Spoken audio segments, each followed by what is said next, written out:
गणपतिगं हवामहे कविं कवीनामुपमश्रवस्तमम् ज्येष्ठराजं ब्रह्मणस्पत आनशृण्वन्नोतिभिः सीदसादनम् प्रणो देवी सरस्वती वाजेभिर्वाजिनीवती धीनामवित्र्यवतु गणेशाय नमः सरस्वत्यै नमः श्रीगुरुभ्यो नमः हरिः ओम् तच्छंयोरावृणीमहे गातुं यज्ञाय गातुं यज्ञपतये दैवी स्वस्तिरस्तु नः स्वस्तिर्मानुषेभ्यः ऊर्ध्वं जगातु भेषजं शन्नो अस्तु द्विपदे शञ्चतुष्पदे ॐ शान्ति शान्ति शान्तिः सहस्रशीर्षा पुरुषः सहस्राक्षः सहस्रपात् स भूमिं विश्वतो वृत्वा अत्यतिष्ठद्दशाङ्गुलम् पुरुष एवेदगुं सर्वं यद्भूतं यच्च भव्यम् उतामृतत्वस्येशानः यदन्नेनातिरोहति एतावानस्य महिमा अतो ज्यायागश्च पुरुषः पादोऽस्य विश्वाभूतानि त्रिपादस्यामृतं दिवि त्रिपादूर्ध्व उदयत्पुरुषः पादोऽस्येहा भवात् पुनः ततो विश्वं व्यक्रामत् शासनानशने अभि तस्मात् विराड जायत विराजो अधिपुरुषः स जातो अत्यरिच्यत पश्चात् भूमिमथो पुरः यत्पुरुषेण हविषा देवा यज्ञमतन्वत वसन्तो अस्यासीदाज्यम् ग्रीष्म इत्मः शरद्धविः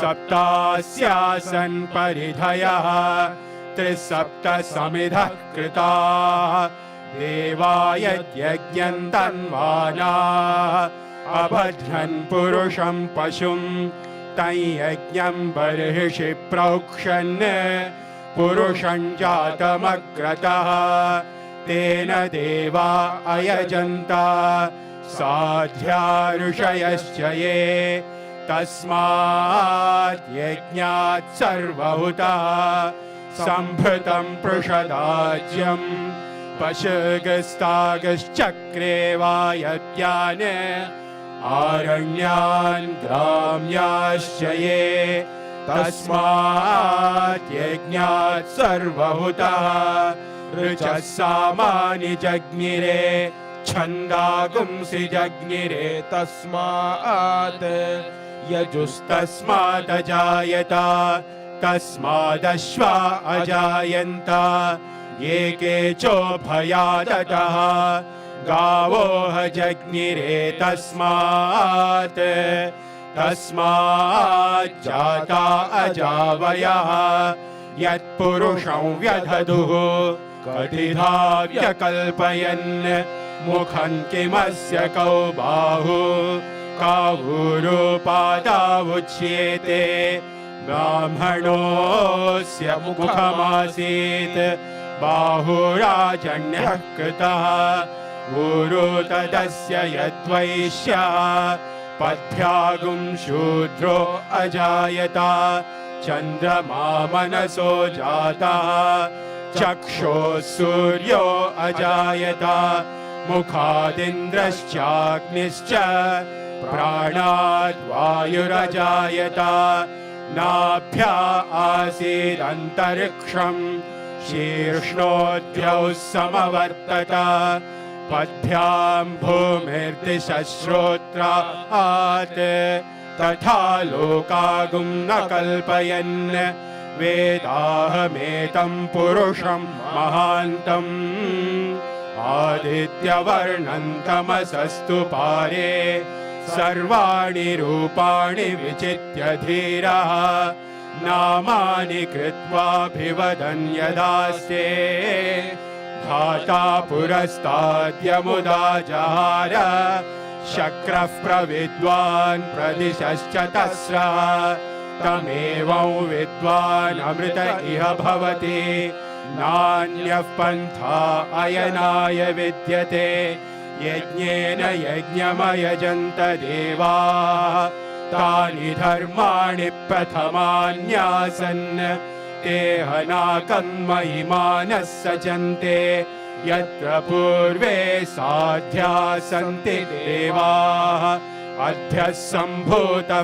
पृथिव्यैरसाच्च विश्वकर्मणः समवर्तताधि तस्य त्वष्टा विदधद्रूपमेति तत्पुरुषस्य विश्वमाजानमग्रे वेदाहमेतं पुरुषं महान्तम् आदित्यवर्णं तमसः परस्तात् तमेवं विद्वान् अमृत इह भवति नान्यः पन्था विद्यते यनाय प्रजापतिश्चरति गर्भे अन्तः अजायमानो बहुधा विजायते तस्य धीराः परिजानन्ति योनिम् मरीचीनां पदमिच्छन्ति वेधसः यो देवेभ्य आतपति यो देवानां पुरोहितः पूर्वो यो देवेभ्यो जातः नमो रुचाय ब्राह्मये रुचं ब्राह्मं जनयन्तः देवा अग्रे तदब्रुवन् यस्वैवं ब्राह्मणो विद्यात् तस्य देवा असन्वशे ह्रीष्यते लक्ष्मीश्च पत्न्यौ अहोरात्रे पार्श्वे नक्षत्राणि रूपम् अश्विनौ व्यात्तम् इष्टं मणिषाण अमुं मणिषाण सर्वं मणिषाण तच्छंयोरावृणीमहे गातुं यज्ञाय गातुं यज्ञपतये दैवे स्वस्तिरस्तु नः स्वस्तिर्मानुषेभ्यः ऊर्ध्वं जिगातु भेषजं शन्नो अस्तु द्विपदे शञ्चतुष्पदे ॐ शान्ति शान्ति शान्तिः यश्छन्दसामृषभो विश्वरूपः छन्दोभ्योऽध्यमृता सम्बभूव समेन्द्रो मेधया स्पृणोतु अमृतस्य देवधारणो भूयासं शरीरं मे विचर्षणं जिह्वा मे मधुमत्तमा कर्णाभ्यां भूरिविश्रुवं ब्रह्मणः कोशोऽसि मेधया पिहितः श्रुतं मे गोपाय मेधा देवी जुषमाणान् आगात् विश्वाचे भद्रा सुमनस्य माना त्वया जुष्टानुदमाना दुरुक्तान् बृहत्वदेम विदथे सुवीराः त्वया जुष्ट ऋषिर्भवति देवि त्वया ब्रह्मा गतश्रीरुतत्वया त्वया जुष्टश्चित्रं विन्दते वसुसानो जुषस्व द्रविणो न मेधे मेधां म इन्द्रो दधातु मेधां देवी सरस्वती मेधां मे अश्विना उभावा धत्तां पुष्करस्रजा अप्सरासु च या मेधा गन्धर्वेषु च यन्मनः दैवीं मेधा सरस्वती सा मां मेधा सुरभिर्जुषता स्वाहा आमां मेधासुरभिर्विश्वरूपा हिरण्यवर्णा जगति जगम्या ऊर्जस्वती पयसा पिन्वमाना सा मां मेधा सुप्रतीकाजुषन्तां मयि मेधां मयि प्रजां मयि अग्निस्तेजो दधातु मयि मेधां मयि प्रजां मयीन्द्र इन्द्रियं दधातु मयि मेधां मयि प्रजां मयि सूर्यो व्राजो दधातु हंस हंसाय विद्महे परमहंसाय धीमहि तन्नो हंस प्रचोदयात्। ॐ शान्ति शान्ति शान्तिः न कर्मणा न प्रजया धनेन त्यागेनैके अमृतत्वमानशुः परेण नाकन्निहितं गुहायां विभ्राजते तद्गतयो विशन्ति वेदान्तविज्ञानसुनिश्चितार्थात् संन्यासयोगाद्यतयः शुद्धसत्त्वाः ते ब्रह्मलोके तु परान्तकाले परामृतात् परिमुच्यन्ति सर्वे दह्रं विपापं परमेष्मभूतं यत्पुण्डरीकं पुरमध्यसद्गुस्थम् तत्रापि दह्रं गगनं विशोकस्तस्मिन् यदन्तस्तदुपासितव्यम् यो वेदादो स्वरः प्रोक्तो वेदान्ते च प्रतिष्ठितः तस्य प्रकृतिलीनस्य यः परस्य महेश्वरः। ॐ शान्ति शान्ति शान्तिः। स्वस्ति प्रजाभ्यः परिपालयन्तां न्यायेन मार्गेण मही महिषाः गोब्राह्मणेभ्यः शुभमस्तु नित्यम् समस्तलोकाः सुखिनो भवन्तु समस्तलोकाः सुखिनो भवन्तु समस्तलोकाः सुखिनो भवन्तु। ॐ शान्ति शान्ति शान्तिः।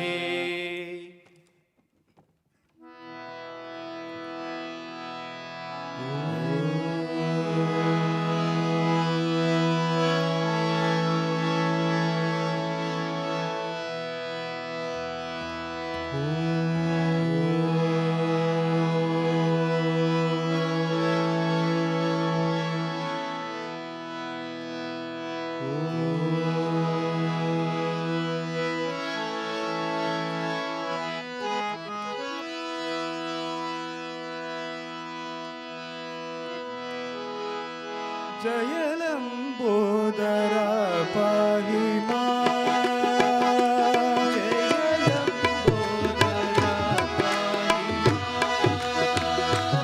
जय लंबोदर पाहि मां जय लंबोदर पाहि मां जय लंबोदर पाहि मां जगदम्बा सुत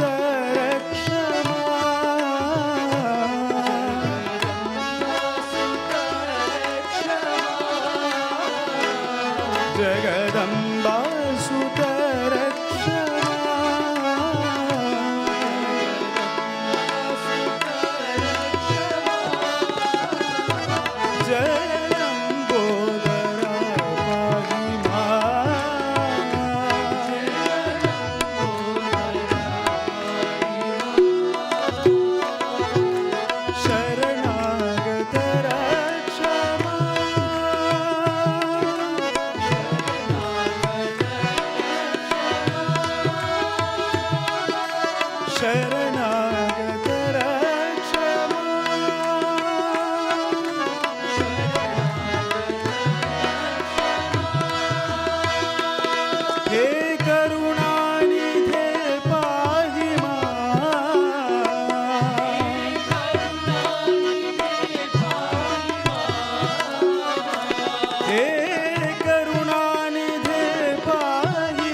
भक्तिमुदं देहि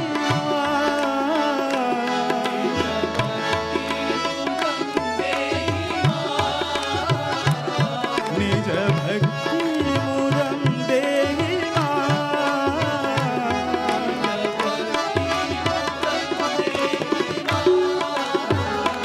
जय लंबोदरा पाहि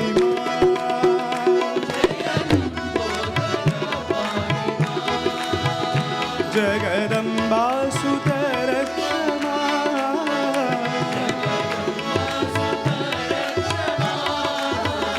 जय लंबोदरा पाहि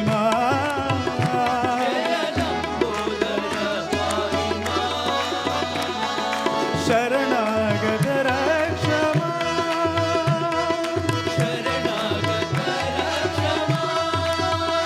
हे करुणानिधे पाहि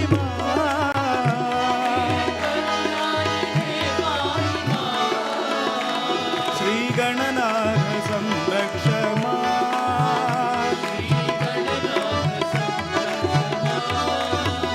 निज भक्तिमुदं देहि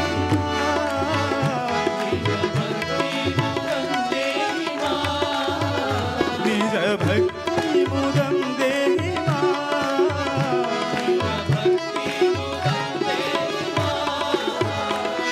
जय लंबोदरा पाहि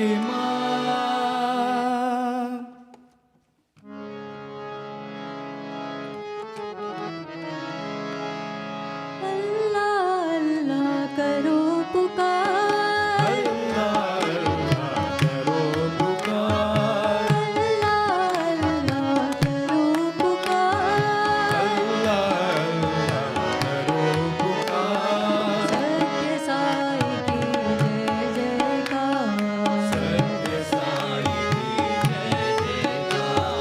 सत्य साई की जय जयकार सत्य साई की जय जयकार यीशु पिता की जय जयकार जय जयकार महावीर की जय जयकार महावीर की जय जयकार जोराष्ट्र की जय जयकार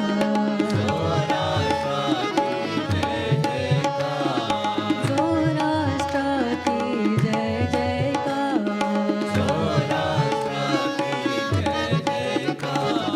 सर्वधर्म की जय जयकार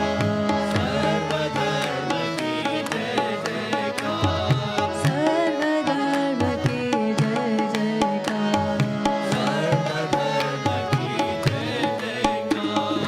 अल्लाह अल्लाह करो पुकार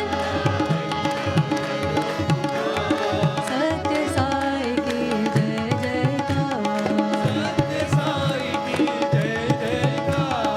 यीशु पिता की जय जयकार महावीर की जय जयकार जोराष्ट्र की जय जयकार सर्वधर्म की जय जयकार सर्वधर्म की जय जयकार सर्वधर्म की जय जयकार सर्वधर्म की जय जयकार अल्लाह करो पुकार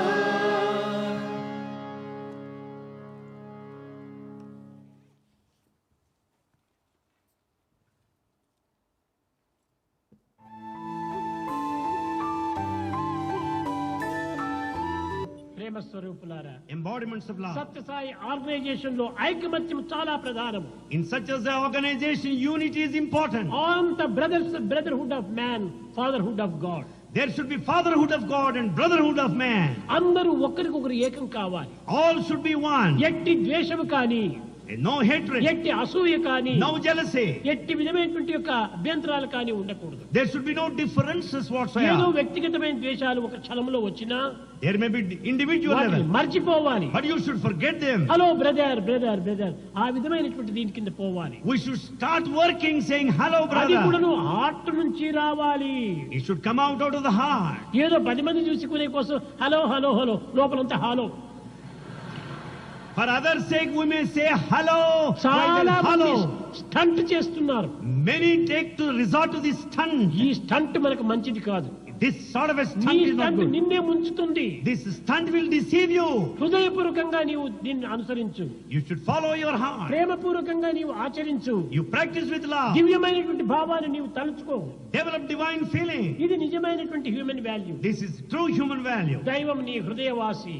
God dwells in your heart. కాబట్టి ఈ వచ్చే భావములన్నీ కూడాను దైవ భావములే అని నీ విశ్వసించు. Though have faith that feelings that come out of the heart are divine ఎవరిని feelings. కఠినమైనటువంటి పలుకుతో నీవు బాధించవద్దు. Never use harsh words. You and cannot always oblige, but you can speak always obligingly. You cannot always oblige, but you can talk obligingly. మంచి మాటలతో నీవు పలకరించు. You speak softly.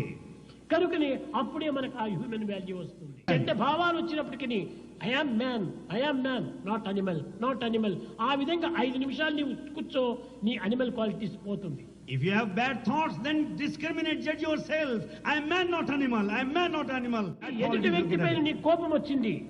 If you are angry, మాట పైన పెద్దగా నీవు జగడ వేయద్దు. don't enter into arguments and fight with him. తక్షణమే ఆ స్థలం నువ్వు వదిలిపెట్టిపో. Immediately leave that place. లోపల కూర్చో. Sit there inside. Am I man or animal? Am I man or animal? Question వేసుకో. Question yourself, am I man or animal? నేను man not animal. I am man, not animal. ఈ విధంగా నీవు ఈ దుర్గుణాన్ని దూరం చేసుకోవడానికి ప్రయత్నించాలి. Like this, you make an effort to get away from bad qualities. కనుక మనం హ్యూమన్ వాల్యూ చాలా ప్రధానమైనటువంటిది. Human values are very essential. కానీ దీనికి సరి అయినటువంటి యొక్క గైడెన్స్ తీసుకొని Taking proper guidance, కేవలం ఆర్టిఫిషియల్ టీచింగ్ గా మనం పోకుండా without being artificial, మనం సక్రమమైనటువంటి ఆచరణ టీచింగ్ లో మనం ప్రవేశించాలి. we should take to teaching by practicing what we say.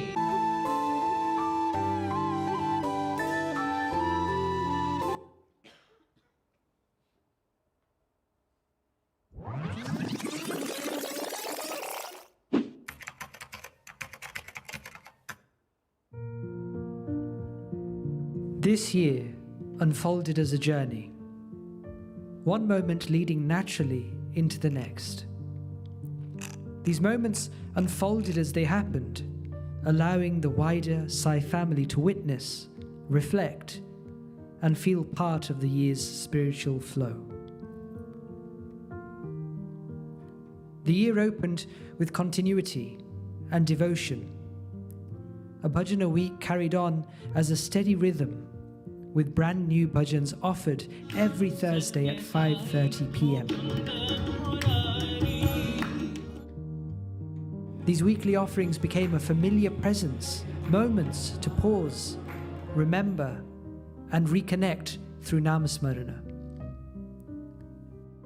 Alongside this, a moment with Sai began and steadily grew. Through this series, devotees shared personal reflections and lived experiences, offering gentle insights into Bhagwan's presence in everyday life.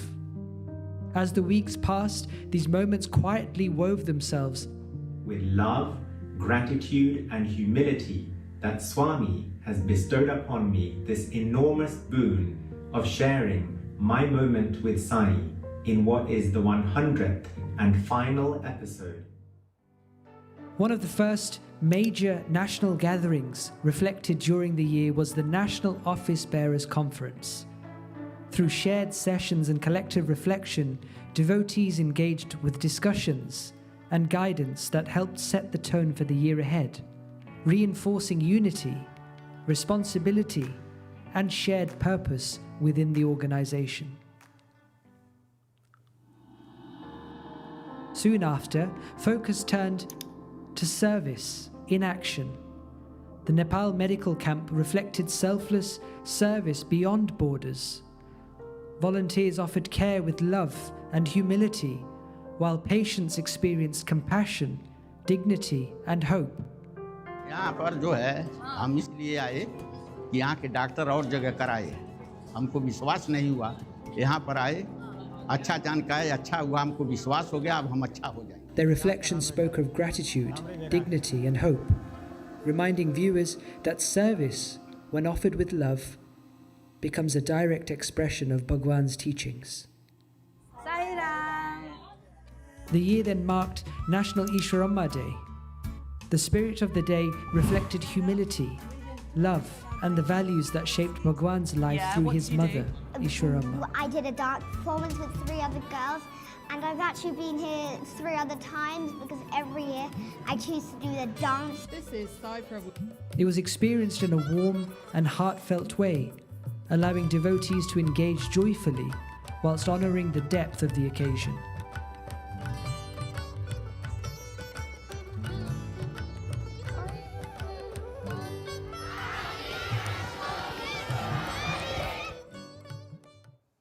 As the year progressed, focus turned towards learning and preparation. In the lead up to the national prayers for world peace, attention was given to the Rudram and the Homam through a dedicated series of reflections. Across 3 thoughtfully presented sessions, 2 knowledgeable devotees explored not only the ritual itself, but its deeper meaning, intention, and spiritual significance, helping devotees to prepare inwardly for what was to come. With this understanding in place, the organization then came together for the national prayers for world peace. Devotees gathered simultaneously to chant, pray, and offer intentions for harmony and peace, united in silence, discipline, and in devotion. As anticipation grew, attention turned towards a deeply sacred chapter, the pilgrimage to Prashanti Nilayam. In the lead-up, reflections and shared experiences focused on the preparation for the holy abode, expectations, inner readiness, and the journey ahead. During the pilgrimage itself, each day unfolded with devotion, darshan, seva, and reflection, allowing the wider Sai family to remain connected to the sacred atmosphere of Prashanti Nilayam. Alongside moments of deep reverence, there was also space for warmth and shared joy.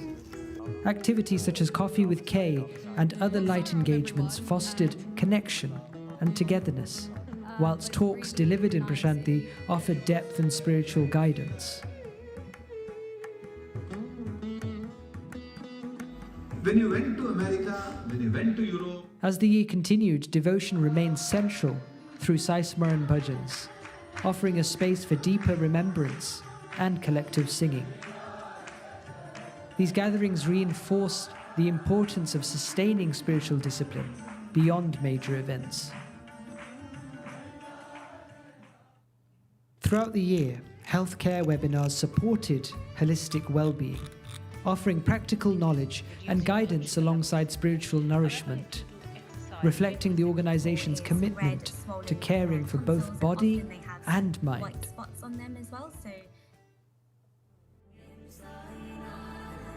The spiritual peak of the year arrived with the national centenary birthday celebrations of Bhagwan Sri Sathya Sai Baba. I offer my loving pranams at the lotus feet of the love of my life. These celebrations brought together devotion, gratitude, and unity as the organization honored 100 years of Bhagwan's divine mission and message.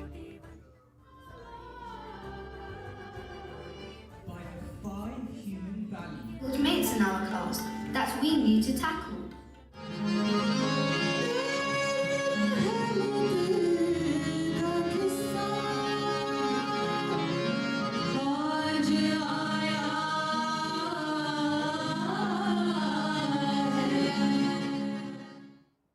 As the year drew towards its close, the national Christmas celebrations offered warmth and joy. These moments reflected love, service, and togetherness, closing the year with a reminder of universal values that transcend faith and form.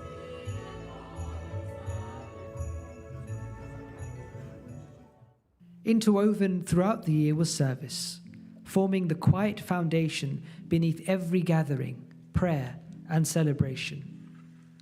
Through EnviroCare, Medicare, Sociocare, and Educare, selfless efforts reach the environment, communities, families, and individuals in need.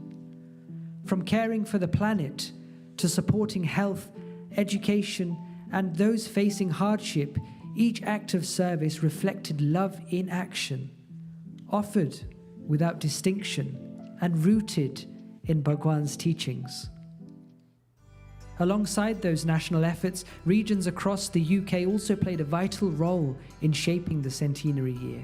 Across towns and cities, centres came together to observe sacred occasions such as Mahashivratri, Guru Purnima, and the global Vedam Bhajans, amongst many other celebrations.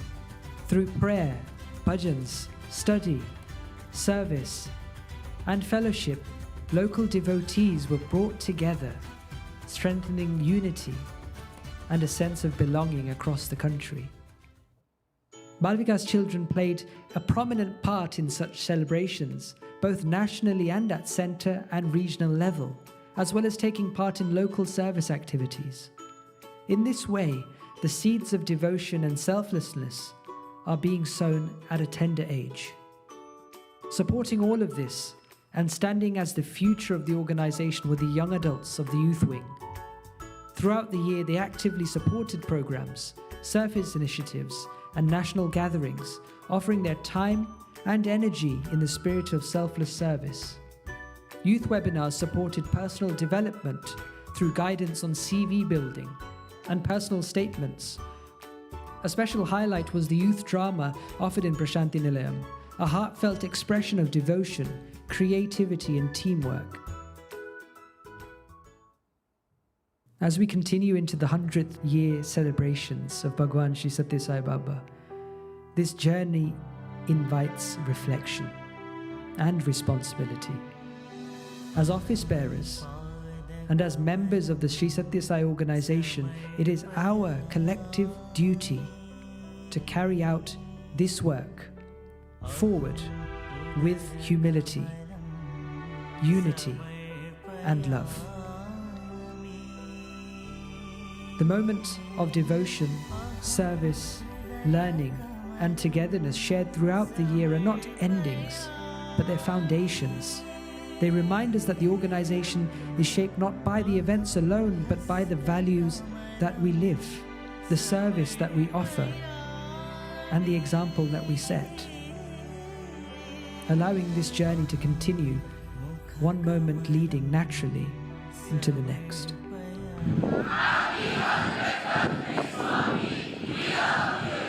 ప్రేమ స్వరూపులారా, happy happy happy be happy, happy happy make others happy, all will be happy, God will be happy. ఈశ్వరాయ విద్మహే సత్యదేవాయ ధీమహి తన్నః సర్వ ప్రచోదయాత్.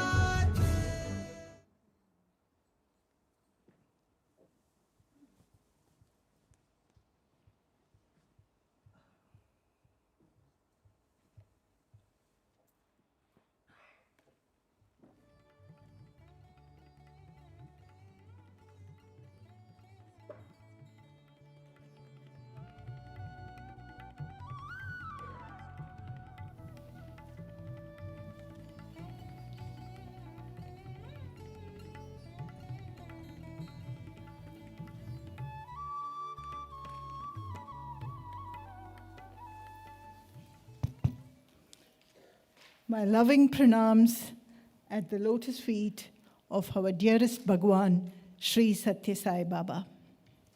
Sairam to each and every devotee gathered here.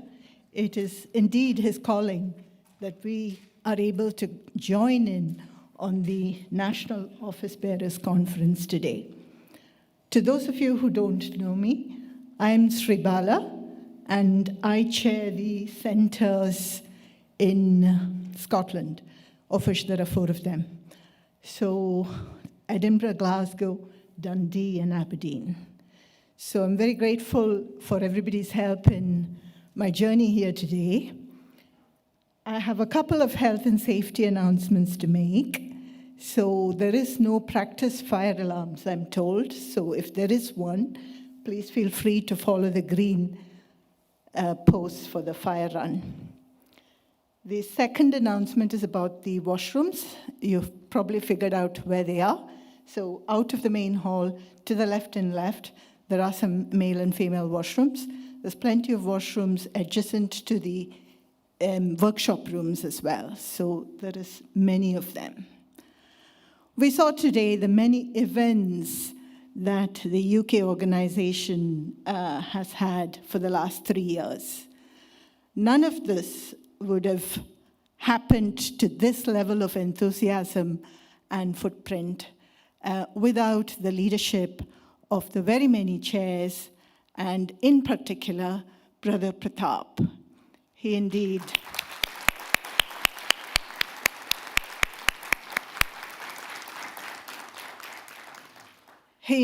has infected us with his energy and enthusiasm.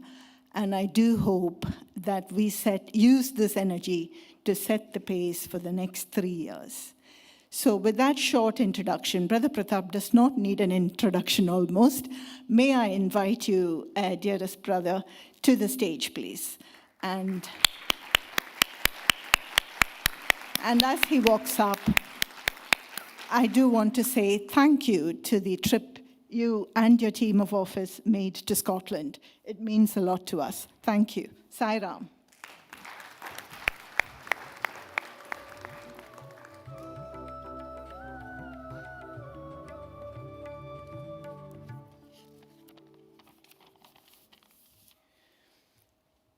I offer my loving pranams at the divine lotus feet of our beloved Bhagwan Sri Sathya Sai Baba. Respected elders, brothers and sisters, Jai Sai Ram. We've just heard Swami at the beginning of his discourse say that how we should all be united and work in unison. And I'm going to share with you my journey of the last 3 years as national president. And for that, I would actually like to call my colleagues, my council members, to please come forward, because this wasn't my journey, this was a collective journey. And what I will share with you, you've seen all the activities that we undertook in 2025. We're not here to seek any credit, but we want to demonstrate how we can achieve or overcome challenges when we work in unison and when we're all united. Can I please ask council members to come forward, please?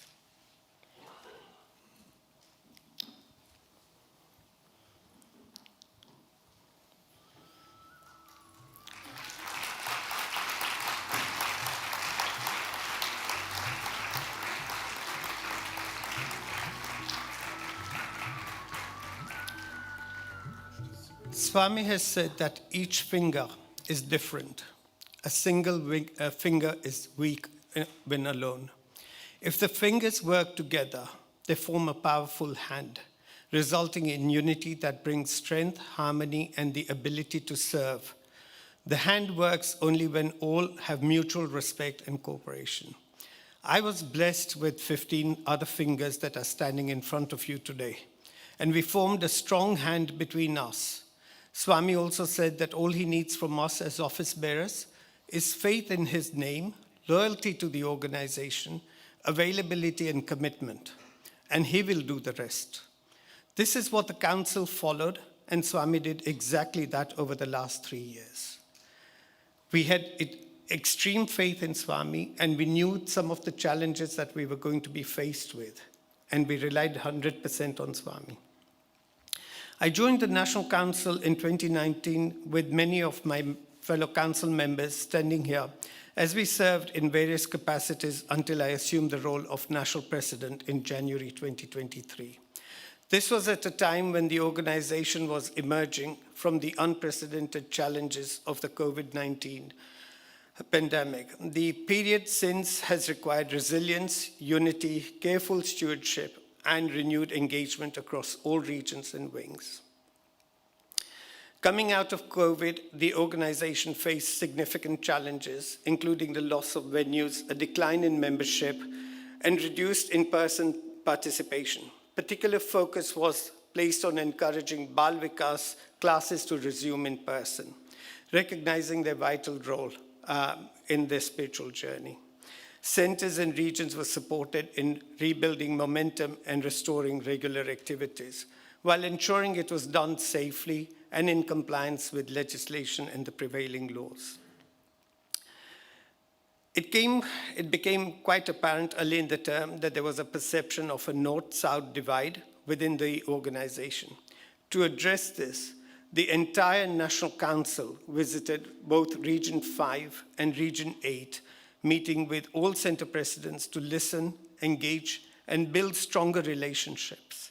A visit was made to Scotland, like how Sister Shibala mentioned, enabling engagement with the regional president and 2 of its 4 centers. We were welcomed with open arms, but it was sad to hear that no council member previously had visited Scotland for at least 2 decades.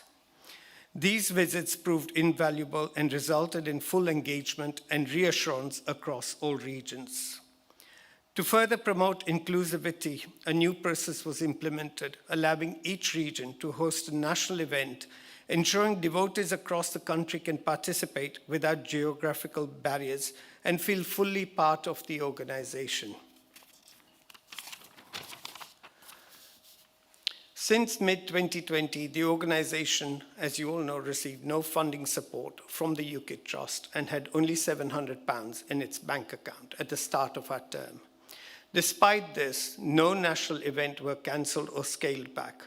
The financial shortfall was met through personal sacrifice by council members who collectively ensured continuity of national activities without compromising quality or inclusivity.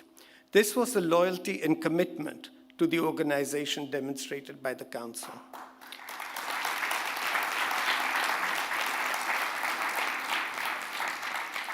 We had a meeting with the trust in April 2023 to see if things could be reconciled, but unfortunately to no avail. Despite financial constraints, a UK pilgrimage was organized in the same year, recognizing the need to unite devotees. This was particularly significant as UK pilgrimages had not taken place for several years. Additionally, as engagement increased, a national retreat was also organized in 2024. We invited inspirational speakers from Prashanti and arranged for them to visit every region of the UK, providing a powerful platform for inspiration, unity, and recommitment to Sai ideals.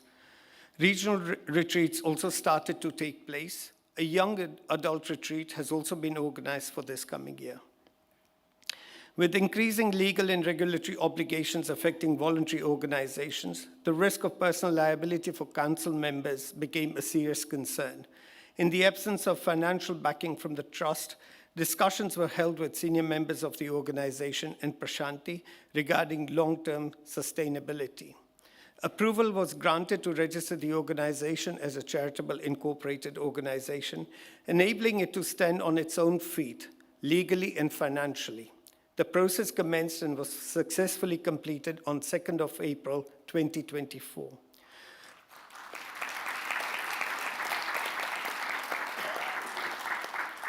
The total cost of forming the CIO was approximately 30,000, which was largely borne by council members again, with no external financial support.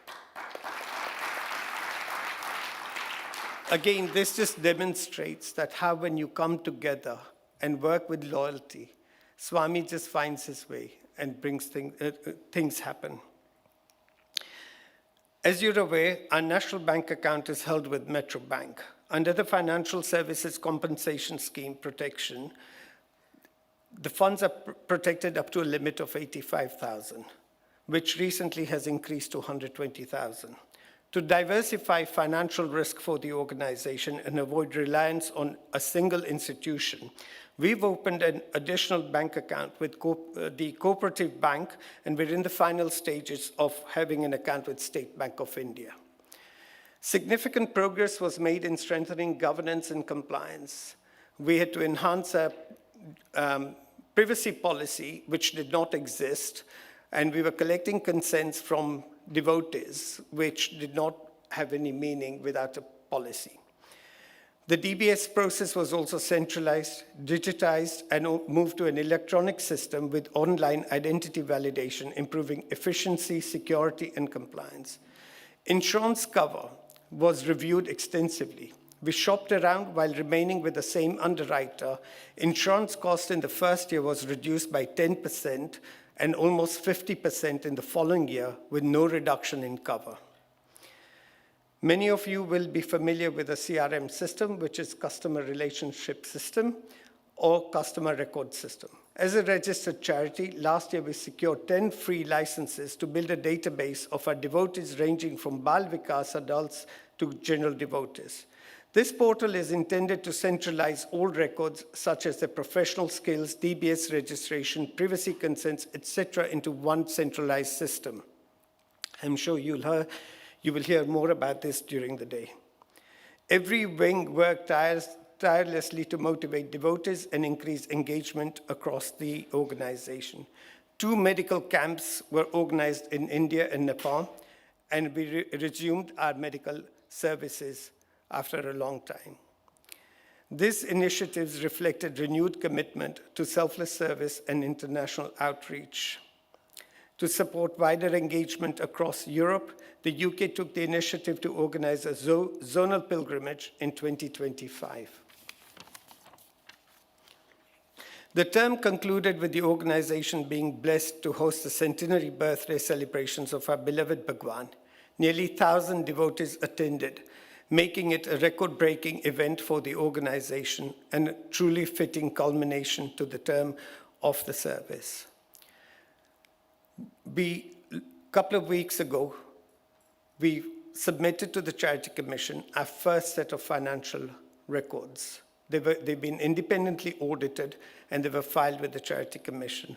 I'm sure Brother Ronnie will also tell you further in the day that we rank within the first top 10% of charities in the UK, when we only started with £700 in the account. And that is only Swami's doing. In 2023, like I said, we started with £700, but now we're in the top 10% of charities in the UK. As I conclude, the period from January 2023 has been one of rebuilding, renewal, and resilience. Despite several financial challenges and organizational risks, we believe the organization has emerged stronger, more united, and better structured for the future. This was made possible through collective sacrifice, dedicated teamwork, and unwavering faith in Bhagwan's guidance. In conclusion, before seeking Bhagwan's forgiveness, I humbly seek your forgiveness for any shortcomings during our term as a council. I take full responsibility and accountability for any mistakes or shortcomings that may have occurred under my leadership. I thank each one of you sincerely for the love, support, and cooperation you've extended to us during these challenging yet graceful times. Whatever has been achieved over the last 3 years has been solely by Swami's will, for he alone is the doer, and we place all these efforts at his lotus feet. I would now like to offer my heartfelt gratitude to Bhagwan for granting me the opportunity to serve in his sacred organization and for choosing me as an instrument to serve as national president. The past 3 years have been deeply transformative, both for me personally and for the organization. It truly feels as though we've journeyed together, guided at every step by his grace. It now gives me great pleasure and privilege to introduce our new national president. He needs no introduction, having served on the council for many years with dedication and humility. I'm confident that he, along with his new team, will continue to take this organization to even greater heights. Please join me in warmly welcoming Brother Shakti as our new national president.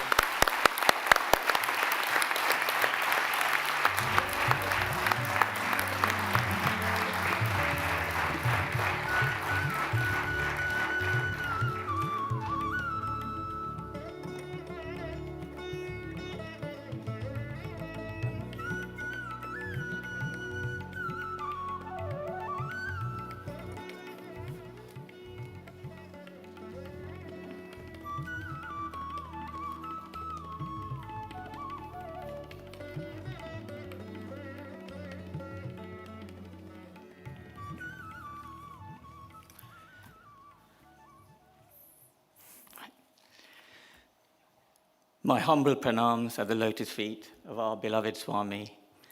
Respected elders, respected zonal chair, respected central coordinator, dear brothers and sisters, Jai Sai Ram. Welcome to NOBC 2026. As we stand here at a significant juncture in the Sri Sathya Sai organization in the UK, in the 100th year of the birth of our dearest Swami, I'm truly humbled to serve as your new National Council President. But before we talk about the programme today, or the future, we must remember and recognise the past. And by that, I mean just 3 or 4 weeks ago, when we had different members on the National Council. The significant contributions of the outgoing National Council members should be recognised. Prathabhai as National Council President, Jayesh Bhai as National Service Coordinator, Sister Vaski as the Joint National Balvikas Coordinator, Brother Amit as our National Media Coordinator, Sister Arul as our Region 6 President, Brother Satish as our National Spiritual Coordinator, and Sister Shushma as our Region 6 President, have all contributed immensely to this sacred organisation. And as a small token of our appreciation, can I please ask them to come forward so that we can present them with a small gift. And Chittabai, you can come forward.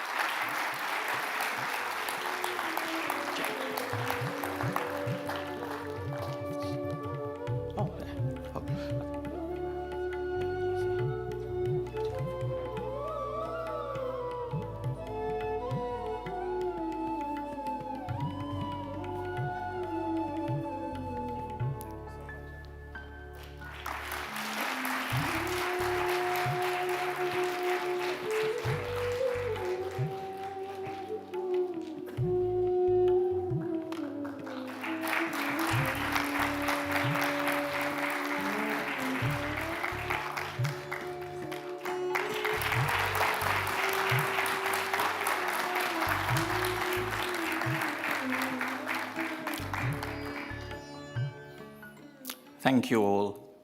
And following in the same vein, but without the gifts, can I ask the new National Council for 2026 to please come forward and just stand there, and then we can just introduce you all formally to our active council, active members.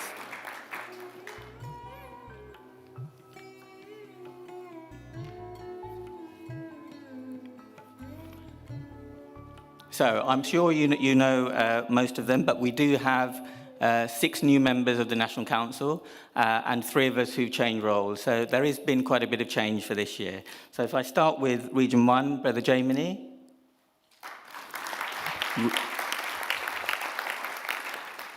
I don't think we need to clap them just yet, maybe at the end of their terms. Only joking. Region 2, Brother Neil.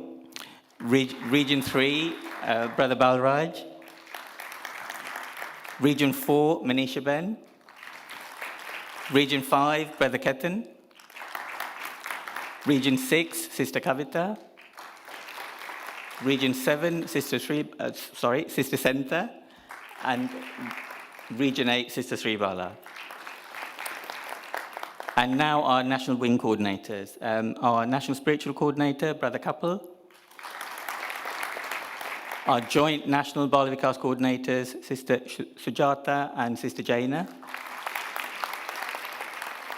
Our National Service Coordinator, unfortunately, Jitesh Bhai can't be with us today.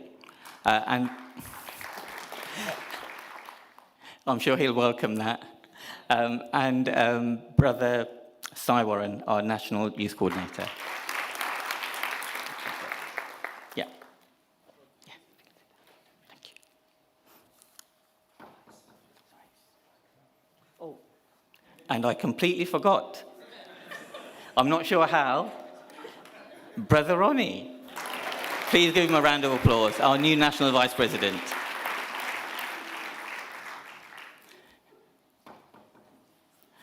I'm not sure how I forgot that. And now for 2026. It's a new dawn, a new era, and we as an organisation need to look to the future. We are all on a spiritual journey, and being an office bearer or an active worker in a central group gives us a little bit of an edge in that process. If you speak to anyone who has taken up a role, and Brother Ketan will tell us about that in a lot more detail this afternoon, they will tell you it is about change and transformation. If we give ourselves to Swami via this amazing vehicle that is his organisation, it will support and transform us in ways that we can't imagine from the time that we started. So I say to you all, as elders have told me in the past, embrace that change and be the torchbearers for the Sai organisation so that we are ready to accept and support those who come to us or those we meet when we serve.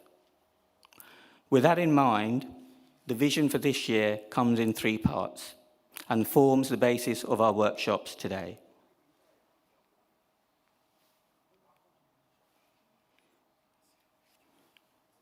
Let me turn on the technology. There we go. So the vision comes in 3 parts, 3 objectives, if you like. Increasing awareness of Swami's message in the community, supporting our devotees, and therefore supporting the centres to operate and grow, and continuing to deliver all the programs that we're currently doing. To do this, we all need to play our part within our centres, groups and regions, and nationally. And to do that, our structure needs to evolve so that we can support you to do this. More generally, the first objective, to increase our awareness of Swami within the community. This gives us an opportunity to reach further. We have 65 centres and groups in the country, but there are 65 million people or more in the UK, and some of whom could definitely benefit from Swami's message.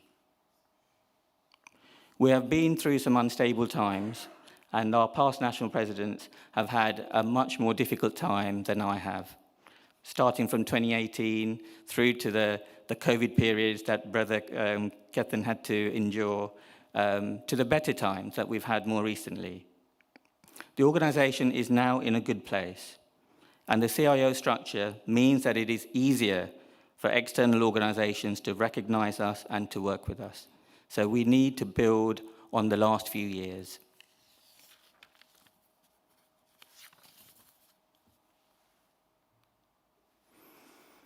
So looking more clearly at the objectives, the first of those is to increase awareness of Swami within our community. Things like public events, interfaith events, sharing the good work that we've done with the community and inviting them to come to our events. An example would have been our National Christmas celebrations just a few months ago, where we had a charity from Rochester come to our national event, which was also hosted in Region 6. Setting up new service activities with partner organisations and building on those that are already in place. Again, this is an opportunity for us to be within our communities and looking further out from our centres. And we need to consider how we can spread Swami's message through key officials who advocate our principles within local government and within the third sector. An example for this would be the many dignitaries or special guests who came to our national birthday celebrations only a few months ago, and the positive things they had to say about our organisation. So we as an organisation need to be able to tap into those so that we can take Swami's message further into the community.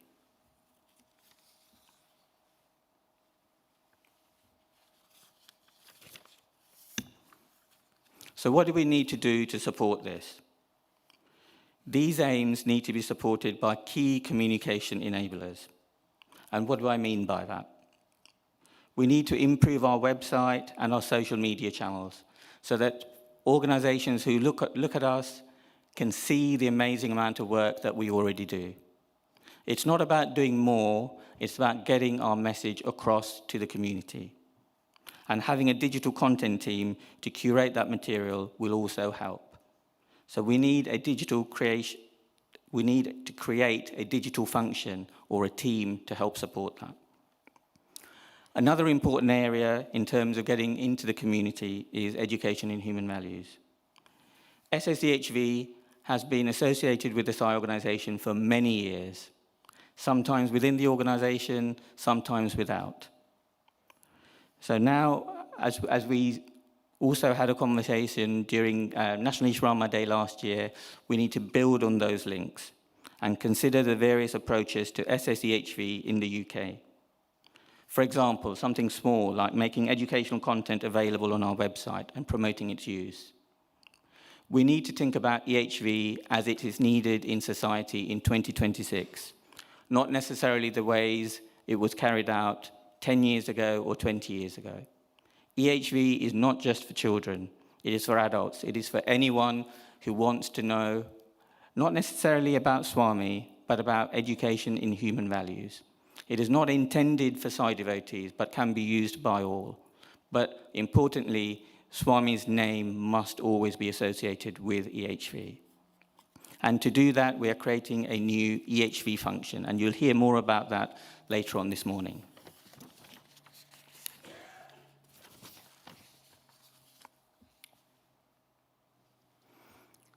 The second objective is supporting devotees and centres to operate and grow.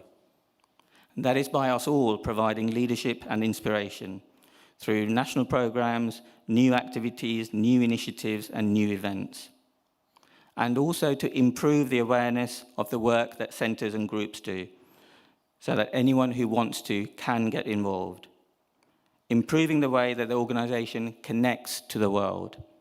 Again, a lot of this is digital. We need to make our message clearer. There is so much work that goes on within centres and groups. It is not about publicity, but about making people aware of the work that we do. Even other parts of our own organisation do not always know.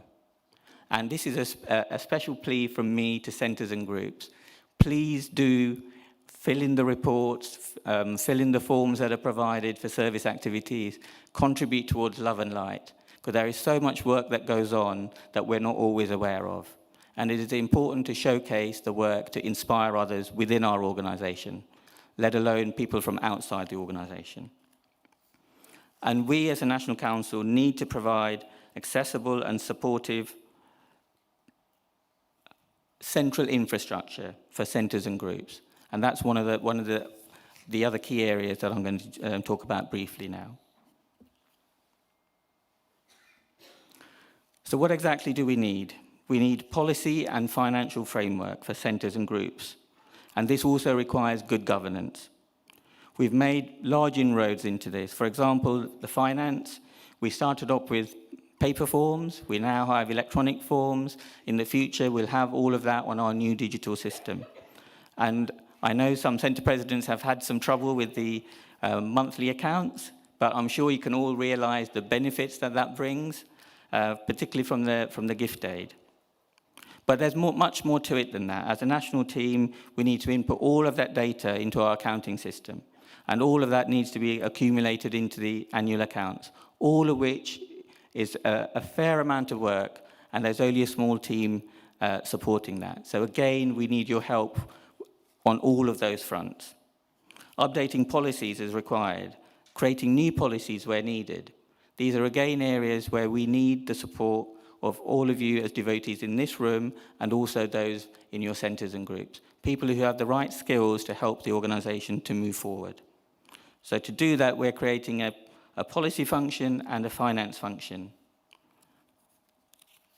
And the final objective, if I can open my notes.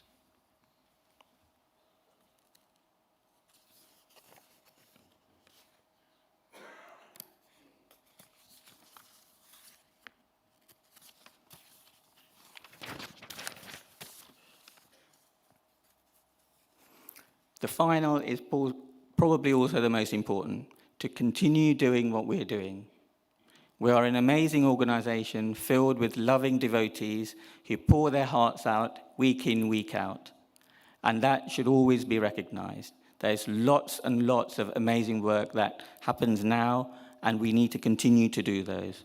On a national level, there's the 4 national events, the 2 regionally hosted events, so NOBC, National Ishwarama Day, Swami's birthday, National Christmas celebrations, then there's the Hormone, which is hosted by Region 4, and regionally hosted Science Marathons, which rotates every year.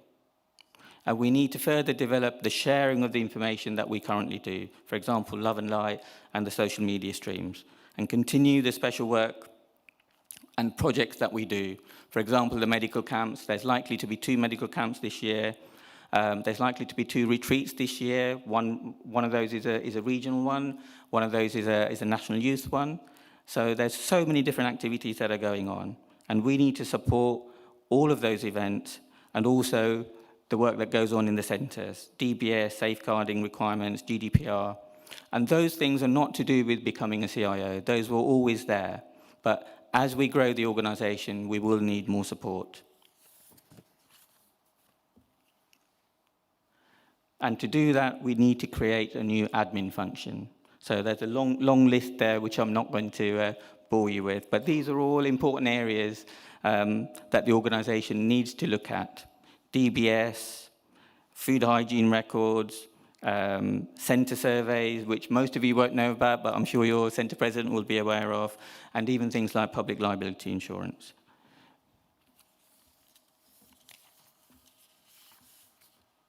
So what does that mean in terms of the UK structure?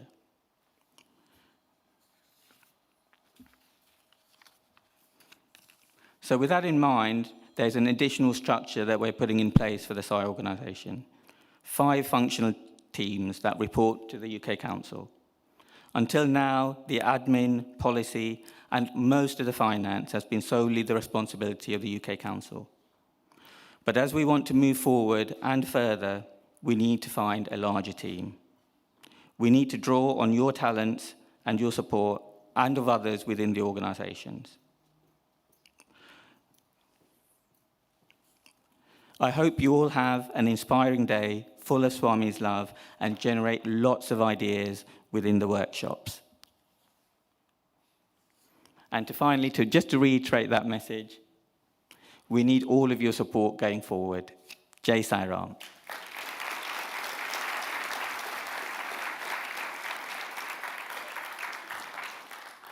It is now my great pleasure to introduce our Zonal Chair, Brother Shitu Chudasama. I'm sure you all know Brother Shitu. He's been our National Council President twice in the past and has served in the UK and in international roles for many, many years. Please welcome Brother Shitu.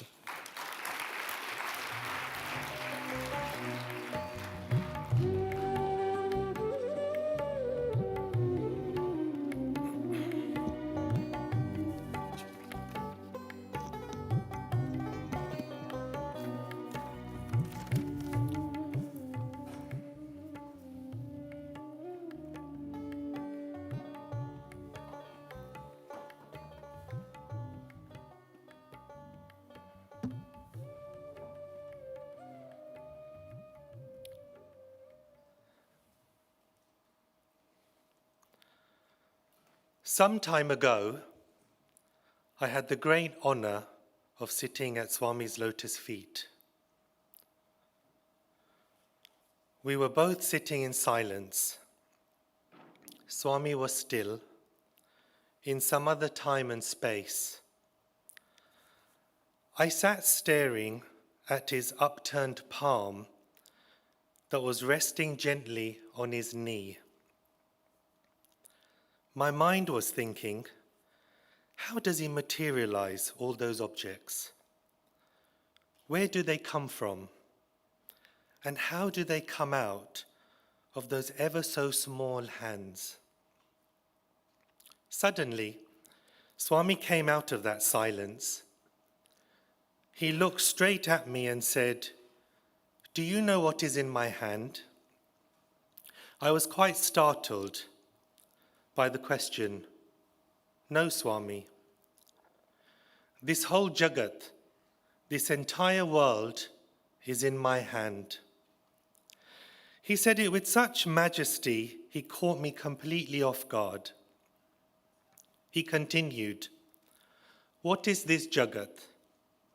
I remained silent. For who am I to tell the Lord of the universe what Jagat means? And then he explained, Jagat means coming and going, coming and going. He continued, "You must break this cycle and come back to me." That moment has always stayed with me. We all live in this Jagat. We come and go, come and go, come and go. Birth and death, birth and death. So the real question is, how do we break this cycle? And that brings me directly to you, to each one of you today, our office bearers, our active workers, and our volunteers. At this point in time, in this human avatar form, we are blessed to be given roles, titles, and responsibilities to serve in this holy mission. Not that he requires us to do so, but so we realize our own innate divinity. The Sathya Sai mission, this organization in the United Kingdom, started back in 1968. As per my calculation, we have formally had 16 National Council presidents, Dr. Shakti leading the charge at this present time. Of the 16 National Council presidents, I've had the privilege to work with 15 of them in various degrees and various capacities. As you can imagine, I've seen my fair share of office bearers come and go. Ajinthya once asked me, "So what have you learned along the way?" Earlier, Dr. Shakti, our incoming National Council President, had asked me to give you an update on Europe and Zone 6. I will do this, but I wanted to share with you something far more intimate in the hope that you will become successful office bearers and, more importantly, avoid the mistakes others have made along the way. As Shakti said, it is important to keep one eye on the path ahead, but we should not lose sight of the lessons of the past. Over my time, I have observed many lessons. 3 key lessons to watch out for I want to share with you today. I'll briefly mention them, but we can do more of a deeper dive another time, perhaps at an office bearers training session or a study circle. Lesson number 1, keep a check on your ego. In the book, The Lord of the Rings, the ring is dangerous because it corrupts all who bear it. That ring is power, and for an office bearer, power comes with position. Titles, authority, influence, they feel subtle at first. You think you are wearing the ring, but slowly the ring starts wearing you. I have seen the great and the good come and go and fall by the wayside. Very capable and devoted people. Ego was often at the root of the problem they faced, and often their downfall. The moment ego takes over, Swami's work stops.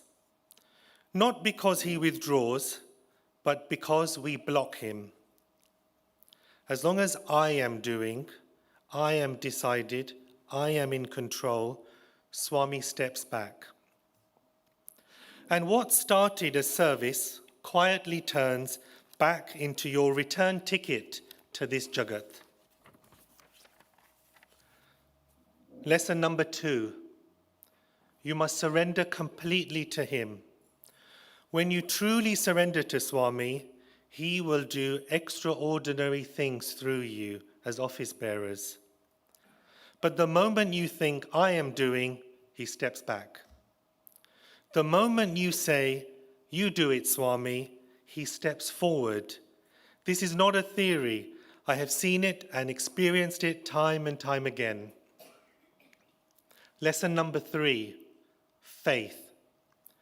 You must have absolute unconditional faith in him. This is where Swami really tests office bearers, not with words, but with your choices.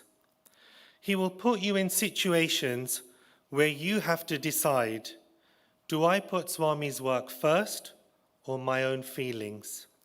And make no mistake, he is watching. Things will not go your way.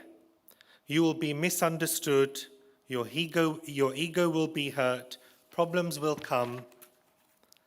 That is the test for each of us as office bearers. If you walk away when tested, you stay on this Jagat merry-go-round, coming and going, coming and going. If you stay with him, put him first, even when it's difficult, I promise you, you will attain moksha, liberation. Or as the Jubilee line says, end of the line. We will talk more on these aspects at a later date. But since taking over as zone chair last year, 2025, what has struck me most is the momentum we are all collectively experiencing and seeing across Europe, and the real sense of coming together. We have appointed new National Council presidents in France, Poland, Switzerland, joining Croatia, Germany, Spain, Italy, and of course UK. New centres are forming in these new countries, with many centres choosing to move from previous structures to align better with the Sri Sathya Sai Global Council. Activities are steadily increasing, participation is increasing, centres are writing to me asking to join the Sri Sathya Sai Global Council.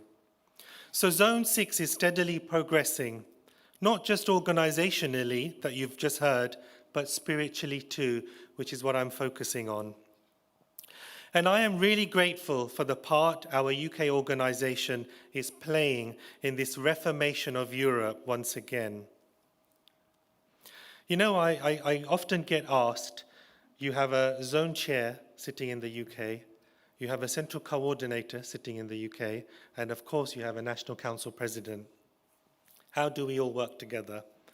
And if I can use the analogy, Swami has created the path. There is a minibus. Within the minibus, the whole UK Central Council are sitting. The driver is our Dr. Shakti, who's driving the minibus. Next to him, as his second driver, is the central coordinator. The role of the National Council President is to get the minibus that represents all of us in the United Kingdom to the destination. The role of the central coordinator is to make sure the driver is okay, to watch out for potholes in the road, and to help and guide and make sure they're going the right direction. So what part do I play in all of this? Let me take you back.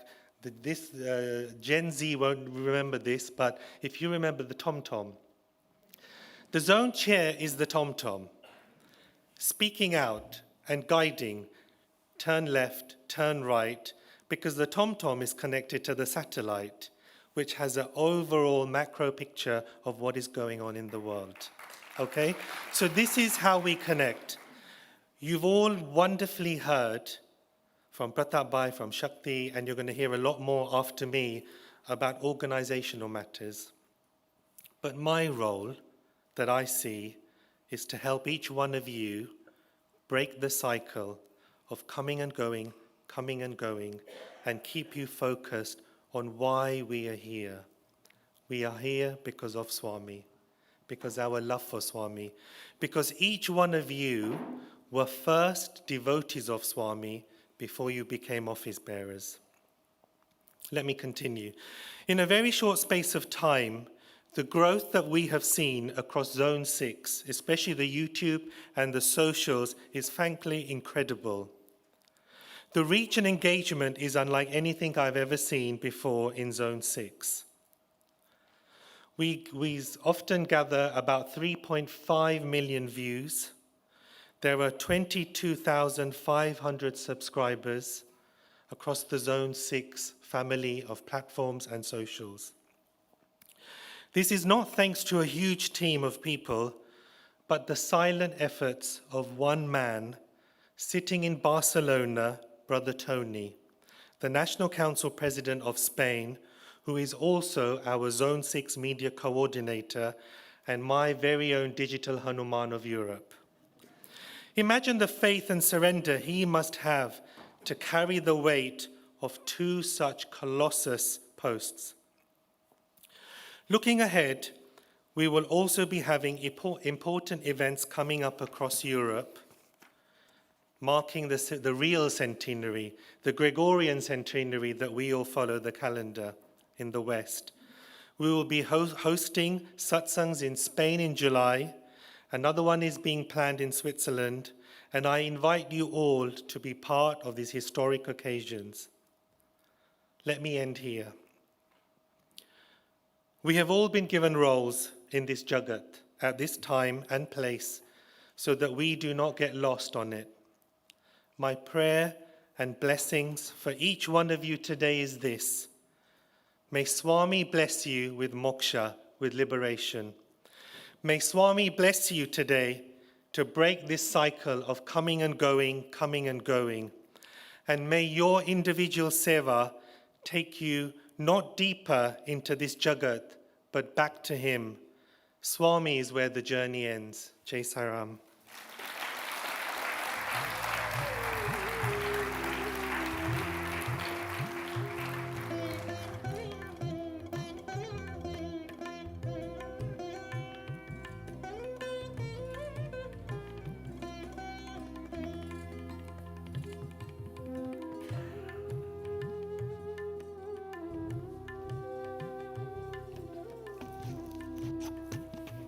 Sai Ram, thank you, Shitabai. Thank you for reminding us that Swami is the doer and we are merely instruments. And we'll remember the minibus and the tom-tom analogy. I would now like to introduce our new National Vice President, Brother Ronnie Ramdeen, the second minibus driver. Brother Ronnie and his family first joined their Sai Center in Region 1 nearly 40 years ago. He has been a Balvikas guru over 30 years and first became his center's Balvikas coordinator just under 20 years ago, afterwards holding the positions of Center President, Region 1 Regional Balvikas Coordinator, Region 6 President, and Joint National Balvikas Coordinator. After stints in Region 1 and Region 6, he is now based in Region 2. Brother Ronnie will now give us an update on various organizational matters, including finance. Sai Ram.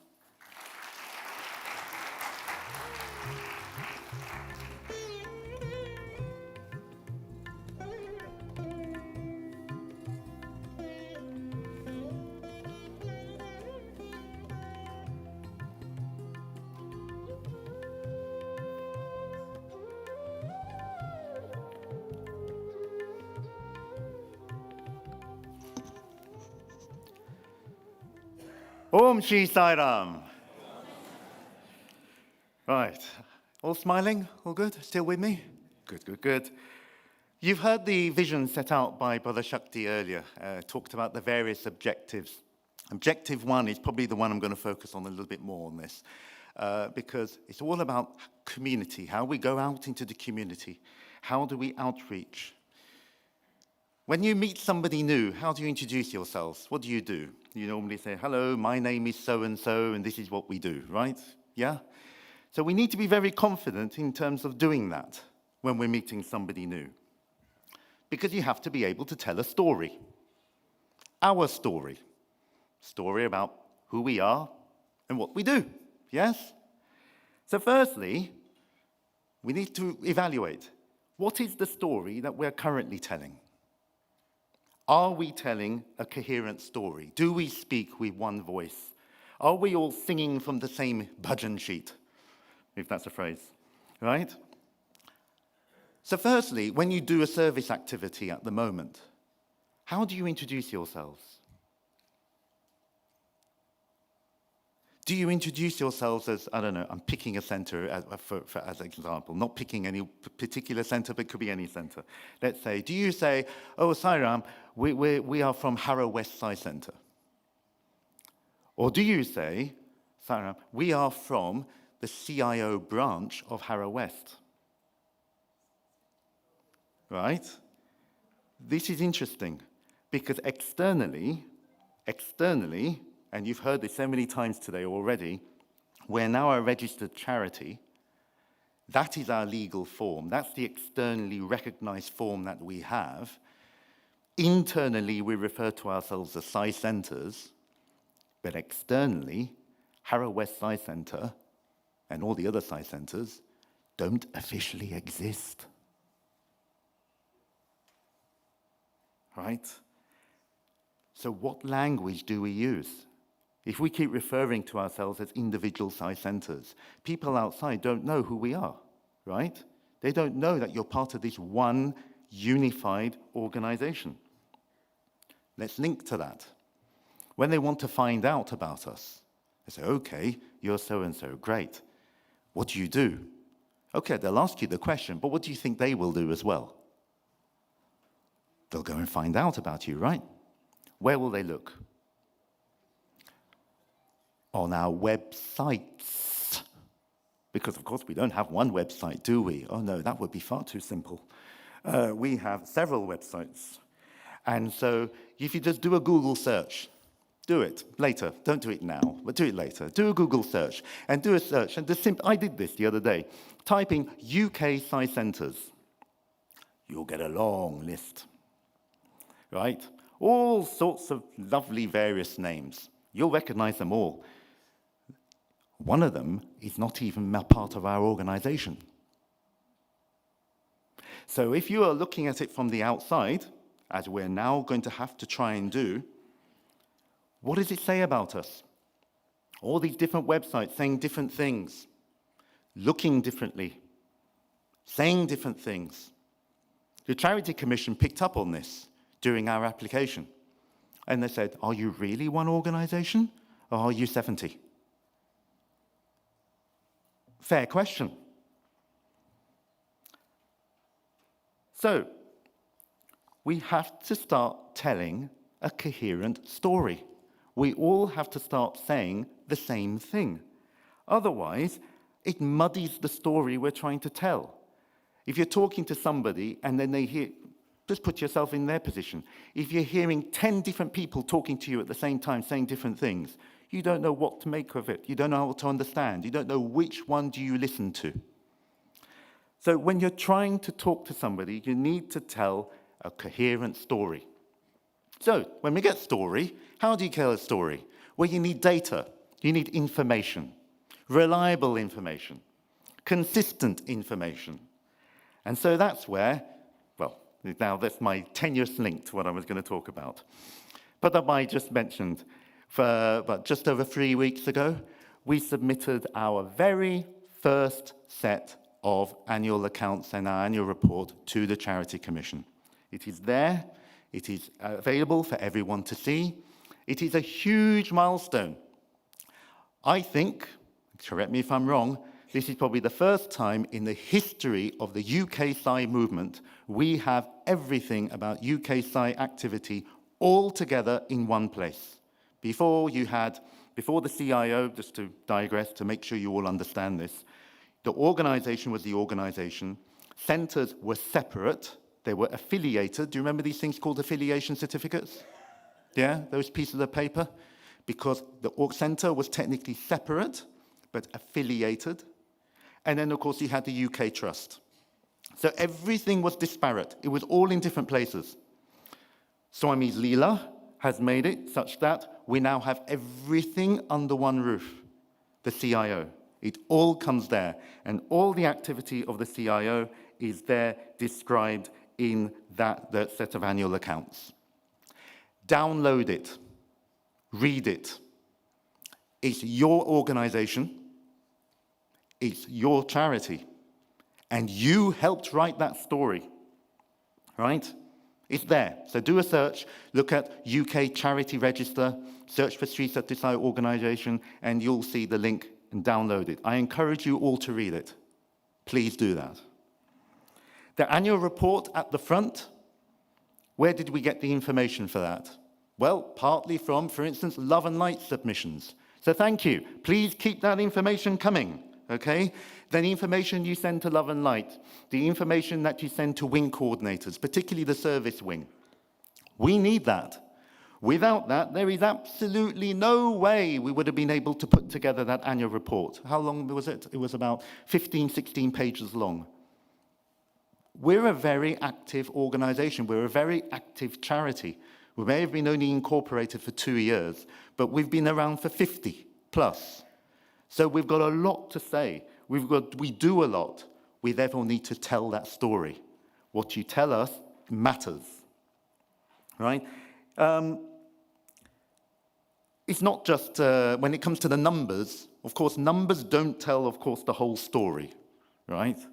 And, you know, sometimes people get nervous about what it is. Oh, we're a spiritual organization. We shouldn't be talking about such numbers. Numbers are important, though, because they help to encapsulate what we do in a way that sometimes words can't, right? Simple example. Patabai and I, we were trying to get these accounts uploaded to the Charity Commission the other week. And what we didn't realize, lovely Charity Commission, they suddenly decided they wanted to ask for all sorts of data. How many volunteers do you have? I thought, crikey, where do we get that number from, right? And so this is where the survey comes in, right, that Shakti talked about. Because that we had to dig out survey results from a couple of years ago and say, well, okay, that seems to be the number, let's put that in. It may be right, it may not be. Shh, don't tell them. But in future, please make sure you complete those surveys, you complete requests for information that you get from us, because we really do need it. These are the reasons. You know, so as I say, suddenly left field, we get a request like that. We need to have the data, right? Data, telling a story. A couple of months ago, I stood up in front of some of you at the National Centenary celebrations. And I talked a little bit about numbers. And it was a little bit of a controversial talk, I have to say. But, you know, I stand by it, as again, you have to talk about the numbers. Now, I said one metric. I said that our annual income was around £600,000, which made some of you think, oh, wow, we have £600,000 of money in the account. That is not what I said. I will say it again. We have £600,000 worth of income. What does that mean? It means we also went and spent it. What we've got in the account is something else. In fact, once you deduct all the amounts that are spoken for in the account, we've probably got tuppence and halfpenny, right? Which is actually how it should be, right?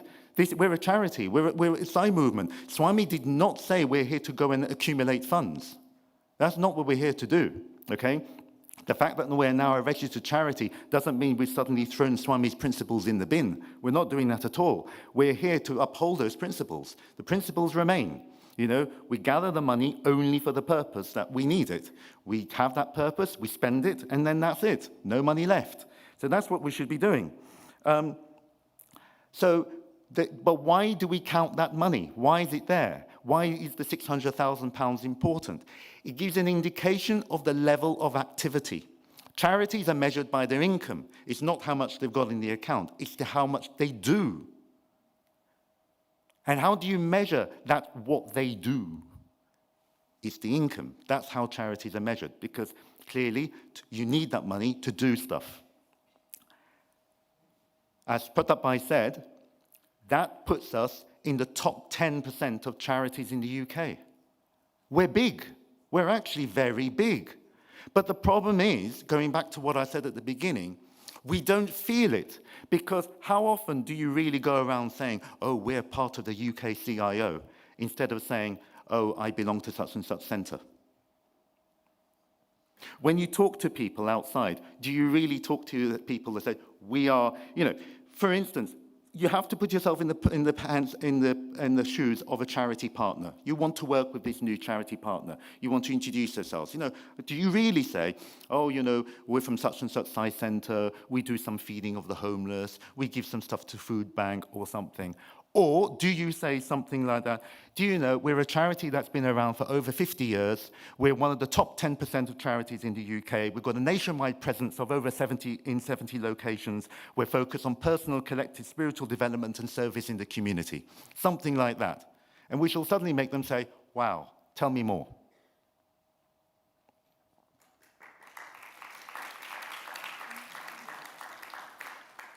The story is important. We need to be able to tell a story. We have a great story to tell, right? But we need to know how to say it. This is why your finance spreadsheets are important. Thank you, those of you who helped submit those finance spreadsheets. There will be more financial information we'll need for you as we prepare for the next year, right? And I'm sure you've heard people contact you about it already. If not, you will soon. So that's important. So thank you, those of you who are working on that. Please continue. Thank you for submitting Love and Light articles. Really important. Thank you for submitting information to wing coordinators, particularly the service wing. Really important. Thank you for if you're going to start engaging with our new 3D devotee database that you'll hear more about later, where we'll be able to gather more information about you, our wonderful army of volunteers. By the way, I know there's this lingering thought. There's some people who may think, or you may come across some people who may think, this is Swami's organization. We should not be doing advertising. We should not be doing publicity. We should do our work silently and quietly.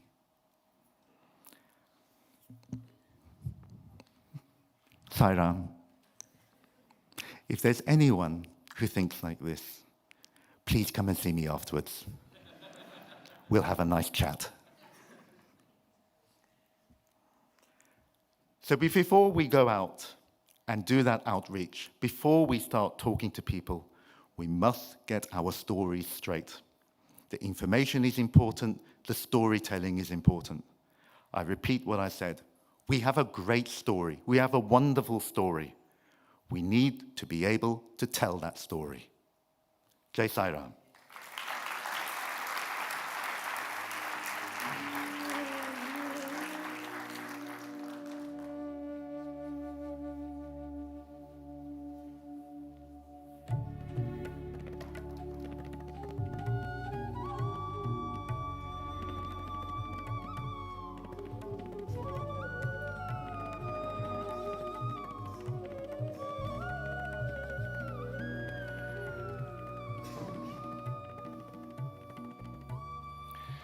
Om Shri Sai Ram, everybody. Thank you, Ronnie Bhai. If every organization in the UK had somebody who made finance sound so interesting, we'd all be in a much better place. Thank you. Thank you also for reminding us of the importance of telling our story as Swami's organization in the UK and establishing our identity, how we speak with one unified voice, and how we take Swami's message into the community with one single unified message. I'd like to now introduce the various wing coordinators who will speak to you about the various projects across service, Balvikas, the EHV function, and our newly formed digital team who will talk to you about the Digital Devotee Data Program. Jai Sai Ram.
Om Shri Sai Ram, offering my most humble, loving, and reverential pranams at Bhagwan's lotus feet.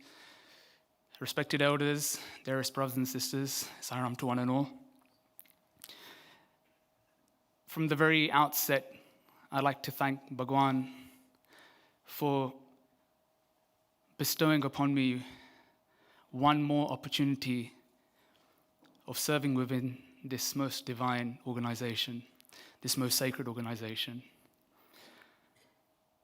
And I'd also like to thank my predecessor,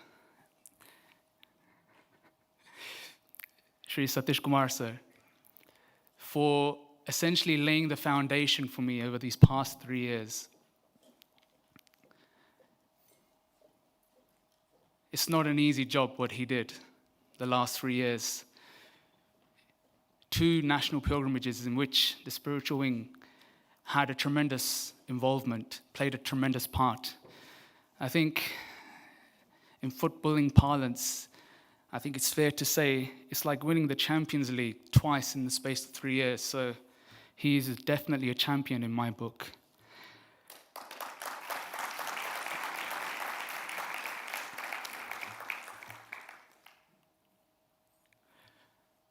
So the team for 2026, a lot of familiar faces for all of us that have assembled here today.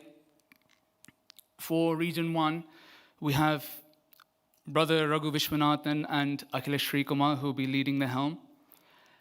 For Region 2, we have Brother Nagasai Sripada and new to his team, Brother Vinesh Patel, or Vinny as we all know him by. In Region 3, we have Bharti Sai Shankar, Bharti Auntie. In Region 4, Jaina Patel. In Region 5, we have Santosh Sharma and Vinesh Parma. In Region 6, new to the team, we have Krishna Narayanan. Region 7, although it says to be confirmed, for now, Sant Auntie will be adopting a dual role there as regional chair as well as national spiritual coordinator. And finally, with Region 8, we have Dr. Kirti Sharma. And that's the team. You can see them there. And you can also see me in the corner as well. So this is our team for 2026. Later on in the year, there will be some changes. But it's fair to say for the best part of 6 months or so, this is our team. And I look forward to working with them all. And as we're all familiar with, the spiritual wing as such is comprised of 3 main facets.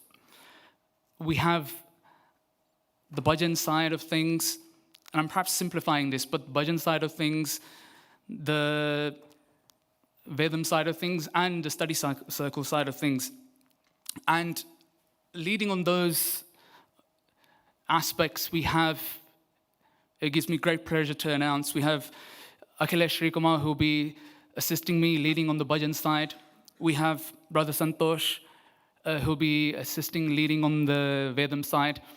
And for the meantime, it will be myself sort of taking the reins on the study circle side. Now, I mentioned about the work that Sathya and I did in terms of leading the spiritual wing in 2025, or since 2023 to 2025 for 3 years.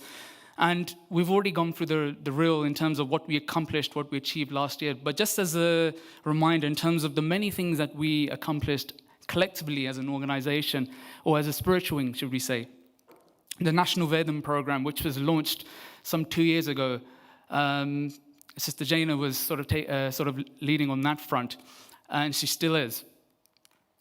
It's still ongoing, still in full progress, and we'll discuss that in the next slide in terms of what we hope to achieve in 2026. National Sai Smaran Bhajans, Rudra Homam, over 400 devotees attended that event. Vedam and Bhajans, sort of reflecting in terms of what the spiritual wing conducts.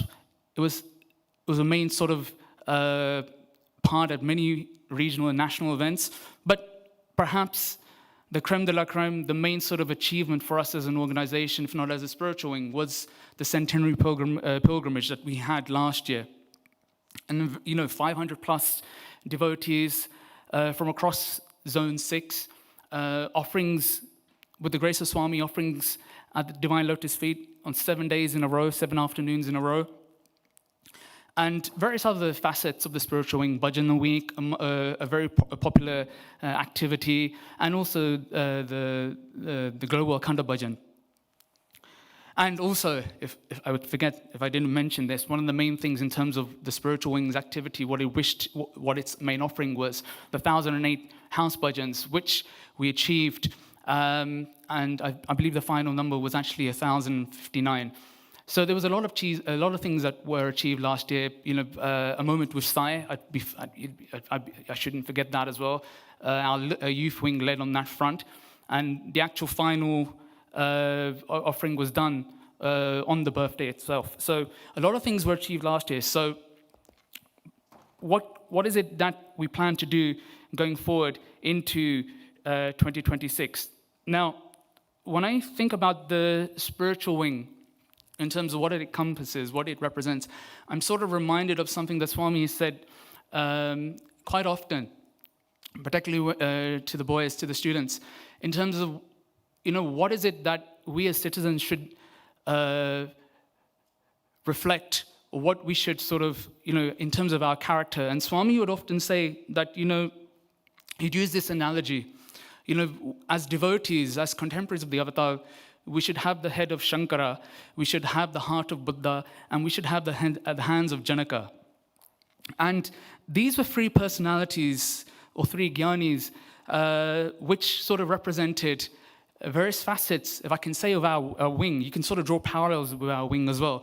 And the idea was Swami wanted his devotees to have that clarity of thought, compassion of heart, and the hands to do duty in a detached manner. And that the goal of all three must be to attain jnana, to attain that sort of wisdom, that supreme spiritual wisdom. If we think about it, the head of Shankara sort of represents our spiritual wing, right? The heart, or should I say the path of wisdom, the jnana marg, the heart of Buddha, analogous of the bhakti movement, the bhakti wing of, the path of devotion, and the hands of Janaka, the service aspect in terms of how we should conduct ourselves in society. And if I look at it even more, our spiritual wing in some way or some shape or form sort of encompasses all of those to some degree. And in terms of what's here on this next slide, you'll sort of get the understanding in terms of the parallels that I'm trying to create, the dots that I'm trying to join. in terms of what the vision and the plan would be going forward. So first and foremost, study circles. We were very fortunate the last 2 years when the youth sort of created this initiative in terms of the Sai Innovation project, and the focus of the Vahinis, or bringing the focus back home to the Vahinis. And I think as an organization, and definitely as a spiritual one, we can take this a step further in terms of bringing back that focus to Sai literature, sort of understanding our place within society based on Swami's teachings. So what do I mean by that? The Vahinis, all 15 Vahinis, summer shower discourses, those of us who have been involved in Balvikas in the past, in terms of, let's say Group 4, the Lotus programs, we all know what that was based on. I believe summer showers 1990, if I'm not mistaken. There's so much material out there that we should be focusing on. Swami has given us everything, and I think even in most recent times, we're very fortunate in terms of what the Media Center in Prashanthi Nilayam has accomplished in terms of providing us with a portal, the AI portal, the Sri Sathya Sai Sahitya portal, where we can leverage whatever information there is out there. So study circles galore, 2,000 plus study circles are there for us. 3 years ago, Satish Kumar shared with us 10 topics, which were actually provided, I believe, by Amir Deshpande. He had shared a list of 10 topics. And from my limited understanding, we haven't even exhausted those topics. So they're still there. That material is still there for us. And I can only speak from a personal center perspective, if not regionally. We haven't exhausted those topics. So that material is there. But it's not just that material. Like I said, there's the Vahinis, there's Swami's discourses. There's so much out there that we can sort of lean upon in terms of conducting our study circles. Why do I stress this point in terms of study circles? I bring it back to the point ahead again in terms of what Swami said when he gave the examples of those three personalities, head of Shankara, having the right understanding in terms of how we can go and conduct ourselves in society. Later on in this slide, I'll talk about community outreach, but that seems to be the main focus that's emerged from Prashanthi Nilayam. But unless, in my humble opinion, unless we have that clarity of thought, how can we go about conducting ourselves in society? So study circles is absolutely important. I said community outreach. What does that mean? Last 2 years, we were very fortunate with Swami's grace to conduct these 1008 house bhajans or community bhajans. But can we take it a step further? Can we take it to the next level? And by saying so, what do I mean? Maybe it's time for us to actually come outside of our comfort zone and sort of explore, if not break those boundaries and go even wider, even deeper into community. Yes, it doesn't mean to say that we give up doing these community bhajans, but can we take it to a new audience as such? And does that mean that we need to sort of reformat what we have to offer without losing track of what Swami's teachings are? Ronnie Bhai mentioned this earlier, Shakti Bhai touched upon this as well, in terms of the focus should be on Swami's teachings. We don't lose our identity. We don't forget the source from where we've come. But perhaps it's time we take it a step further. And maybe this also means in terms of re-exploring, not necessarily reinventing, but re-exploring certain things that we've done and that we've taken up in the past. So if that means sort of integrating with other communities, interfaith opportunities, so be it. These are the opportunities that we have that we can actually go out into the wider community and spread Swami's message. National Vedam program. I said earlier it's been up and running. It's for the past 2 years and it's still up and running. But what can we do even further? Last year in the pilgrimage, as I mentioned, 7 days in a row, we were fortunate with Swami's grace to offer programs, various items at the Divine Lotus feet. One of those was the Vedam offering, 7 afternoons in a row. And it was a wonderful thing. I mean, we're very thankful to Swami. But if we look at it deeper, out of 500 plus individuals, only 6 of us formed the core team. So I think that speaks a lot about us in terms of what can be done on that front. There's tremendous appetite. There's tremendous interest in terms of wanting to learn Vedam. But what is being done in terms of facilitating that? What is being done to sort of encourage that interest, helping it blossom so that it is of a particular standard that we can sort of offer at national events and in Puttaparthi? Because The aim is, let's say, whenever the next pilgrimage is, we want to build upon 6 individuals out of 500 plus. Ideally, we should have 50. That may be sounding a bit ambitious, but why not? If there's so much interest out there in the UK Psi fraternity, then why not? Let's build upon that. And some of you may be asking, why is so much focus being given to Vedam? Well, Swami has mentioned this so many times. There's 2 specific discourses which we can all go back and listen to. One based in one from the mid-60s, 1965, and one more recently, well, I say recently, 19 years ago, from 2006. But if we were to take today's program as an example in terms of what we can learn from Vedam and how it's applicable to our organization, more so in terms of this aspect of community outreach, we just have to look at those 2 hymns that were chanted today. Purusha Suktam, for instance, first and foremost. What is the underlying theme of Purusha Suktam? There's a constant word, and this is none of my information. This is taken straight from the source, from Swami's discourses. There's one underlying theme that's mentioned again and again in Purusha Suktam, yajna, yajna, yajna. What is yajna? It's essentially sacrifice. And Swami says, we are who we are because of society.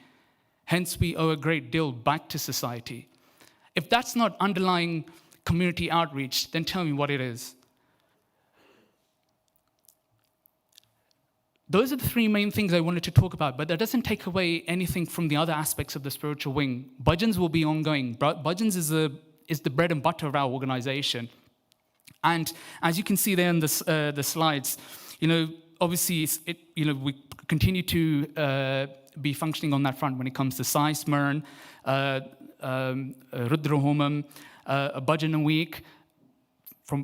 As a result of popular demand, that will continue going. And it's something that's not just appreciated here in the UK, it's across the globe in terms of how people have reached out to us, how they're tuned into our social channels and that.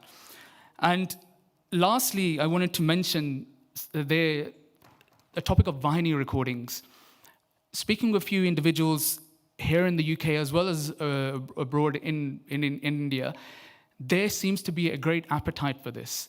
And what I mean by Vahini recordings is essentially we're looking to create, if you can term podcasts, audio recordings where individuals can download, chapters of the Vahinis are recorded and recorded onto our website, and then devotees in their own time, in their own leisure, can sort of download these as podcasts and just listen to, making it more accessible in that sense. This is something that we'll be looking to work closely with our digital content team, as well as our media team. And there are many other opportunities which we'll be working side by side with our media team.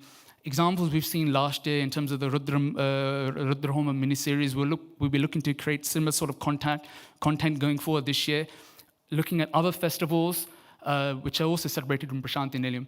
And opportunities even in the future, who knows, let's see, via our zonal media team where we can offer more stuff to the masses out there. And it's with those final words that I'll bring this talk to a close. Jai Saram.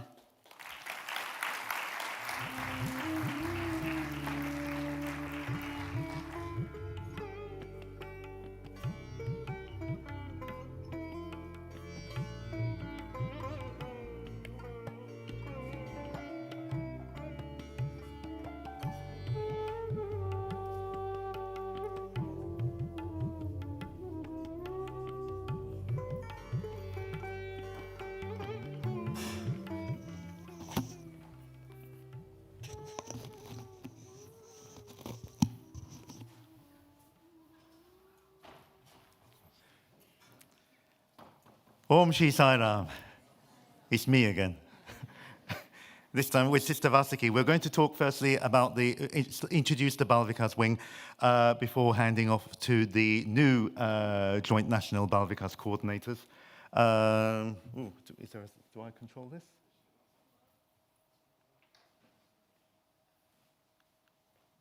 Maybe not. Is this meant to work? Oh, here we are. Right. So, yes. After 7 years, everyone, I can't believe this. Sister Vasaki and I actually not in position anymore.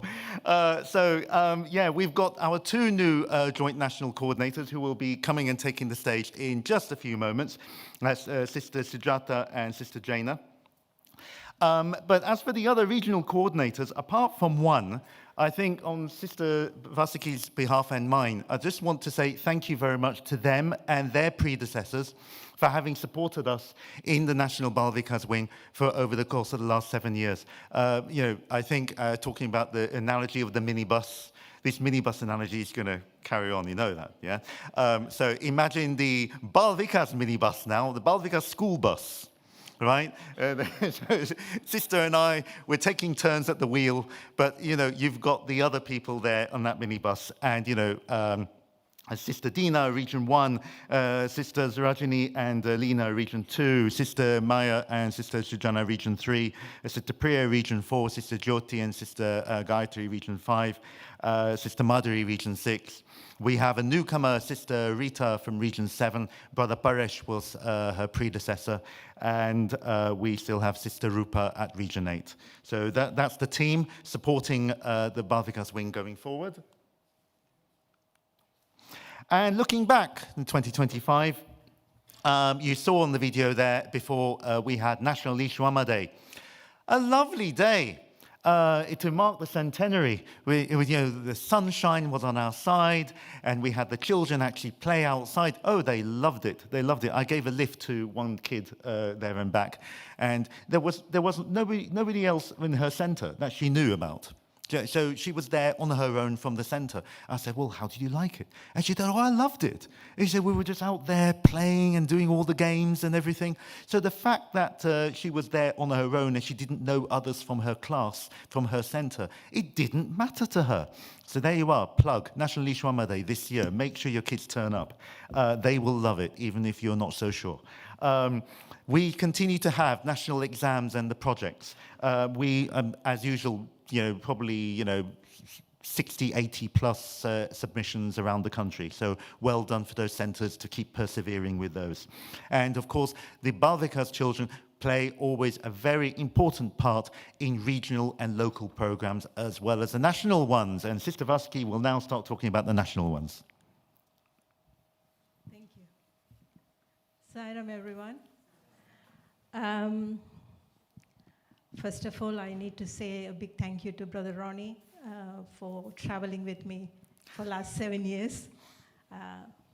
We were working very well, so thank you very much. Thank you.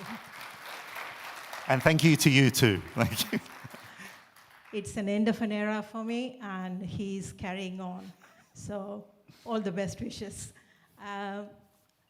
2025, before going to 2025, I would like to say catch on 23 as well. 2023, we had a pilgrimage with 54 children, and that was the first time for me. It was not a walk in the park, but we had a procession by the children as well as the play. So Swami was very kind to me. Again, we had another play in 2025 with double number, 108 children. And it was a play again, almost an hour. I was telling Brother Ronnie the other day, last year, February, I started driving to Oxy every Saturday till end of July. So I leave home 11:30. By the time I reach back home, it's 7 o'clock. Before I started, I only prayed to Swami one thing. Swami, I shouldn't miss any practice because I need to be an example for the children, whoever is coming to the practices. Believe it or not, there were children from Halifax, Brother Santosh is here, 5 and 7. So Halifax, Manchester, so many places, we had a wonderful time. And last 7 years was a beautiful, lovely spiritual journey for me. So I would like to say a few thank yous. Thank you to my 3 presidents for last 7 years. Shitubai, Ketanbai, Pratapbai. Shitubai brought me into Balvikas coordinator. Thank you, Shitubai. I had a lovely time. And going back to, sorry, I'm going forward and backwards. Going back to the pilgrimage, it was Very nice, working with more than 300 parents, around 40 teachers, and 220 plus children.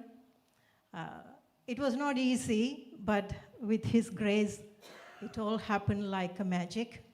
I need to say thank you.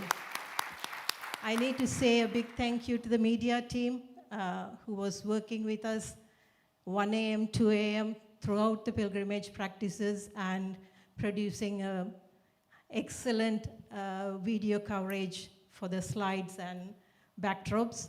So thank you, media team, for that. And the teachers who worked with me for the last 2 pilgrimages. I know it was challenging, but thank you. Thank you for putting up with me and being there for me. More than 40 teachers within 2 years worked with me for pilgrimage only, out of 300 teachers in the country. And all the regional coordinators who encouraged the children to participate, who convinced the parents to go on a pilgrimage and participate in the play. So thank you very much. Saira. And there's some pictures there, also some of the events there. But as we now turn to 2026, I have the great pleasure of calling on stage the 2 new joint national Balvikas coordinators, Sisters Sujata and Sister Jaina. Salam.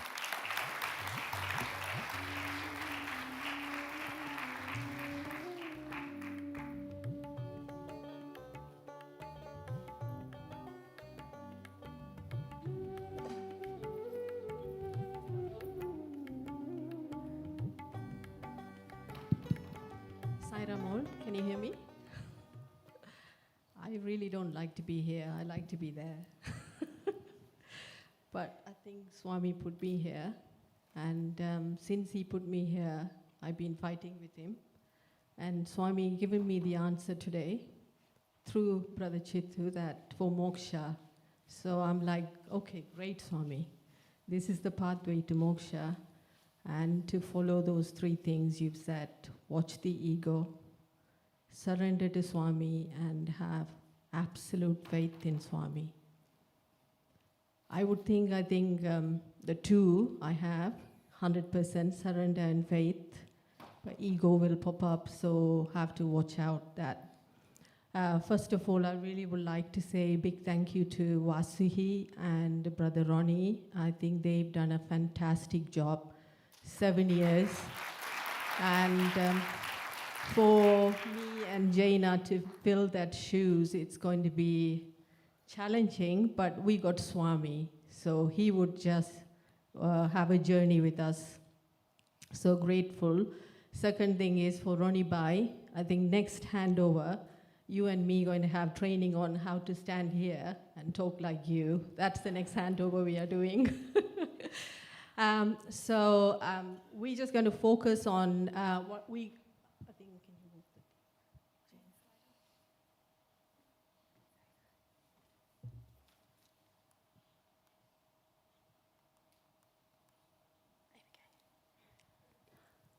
before we go, Jaina, do you want to say something?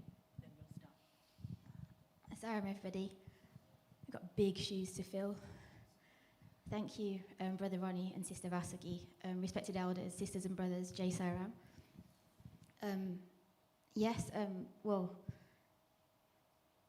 I've been watching I only know Balvikas from the point of view of the 3 Balvikas gurus and the people that were here before me, so that would be Brother Ronnie, Sister Vasuki, I think, and the others that were mentioned. And you've done an immense amount of work, and we do hope that we make you proud, make Swami proud, and absolutely, he will be with us all the way. So we're looking forward to this new journey.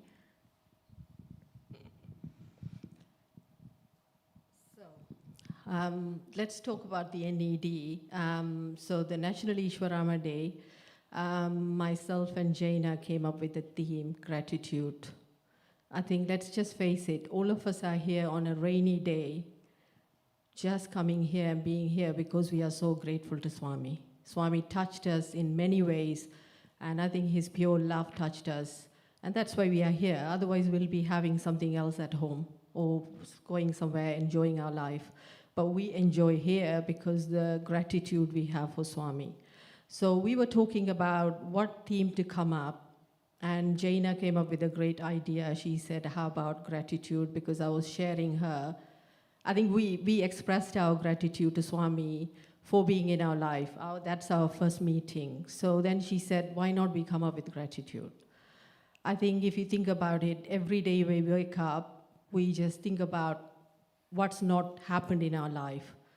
But I think we really got to start thinking about what we are blessed with. You know, we're blessed with so much, and we have Swami in our life.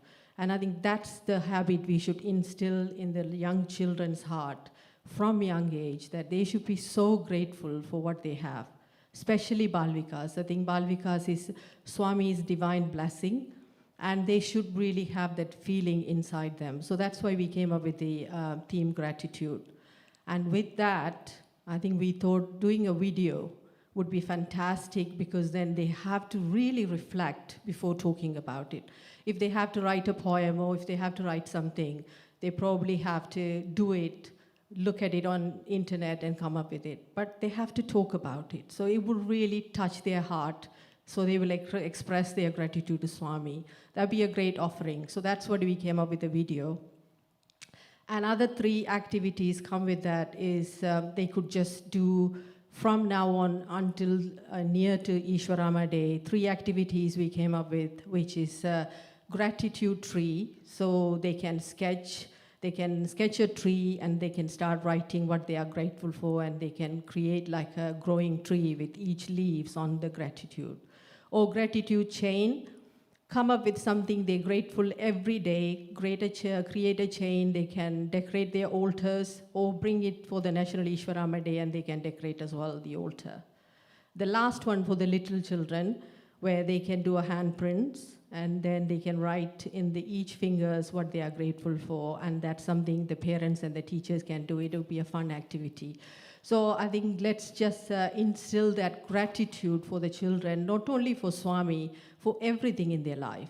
You know, that's such a positive energy, and they will start the day with that positivity as well, which is really important, not only for children, for all of us as well. So that's why we came with that, and I'll pass it to Jaina to talk about the training. So we have 4 training programs that will be rolled out this year. There are plenty more of them. Bhagwan's always focused and emphasised on the fact that education, learning is important for character development, and we do hope that all the gurus across the UK will attend these training sessions and help us. You know, if we better ourselves, we're only going to be better in the classroom. We're only going to make life easier for the students with the knowledge that Bhagwan has given us, and then we impart to them. So the first training that will be rolled out, well, not the first, but the first one on the list, will be the Group 4 facilitator training. Now, we know that when our children come into Group 4, that is such a crucial part of their lives. That is when they're going to learn about the childhood learnings that they have and apply them to the adult experiences that are coming forward. So we're going to empower them with the tools that they need when we're not around, when they're not always going to be coming every Sunday morning to Balvikas. And with that in mind, there has been an amazing team that has been working on a Group 4 framework for over a year now. Be assured that this is still based on Swami's work. It is from his discourses from Summer Showers. They've just packaged it into a neat framework with ready-to-use materials and resources for teachers to download and then use them in their classroom, alongside new ideas for teaching if they see fit when they come to teach. Another training that's happening is an enrichment training, and I think the only way we could summarise this was it's sort of like a CPD, level 2 training after the foundation training. It's not dedicated to any of the groups. It's where we can refresh the teaching strategies that we've already learnt, and then network with other teachers to learn, best practice, and have a conversation with them and see what works in their classrooms. Then thank you to Region 2. They are hosting a foundation training. Yeah, that's right. They're on the 7th of March. That's an in-person training, so there's travel involved in that one, so please do attend that. It's for everybody. Then lastly, the one that's upcoming will be the Bhajav Govindam training. That's online, so there's no travel involved, but again, please do join those trainings and ask your gurus to join them as well.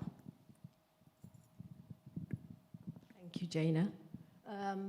National Ishwarama Day is coming very fast towards us, and which is something really joyful for children and the teachers.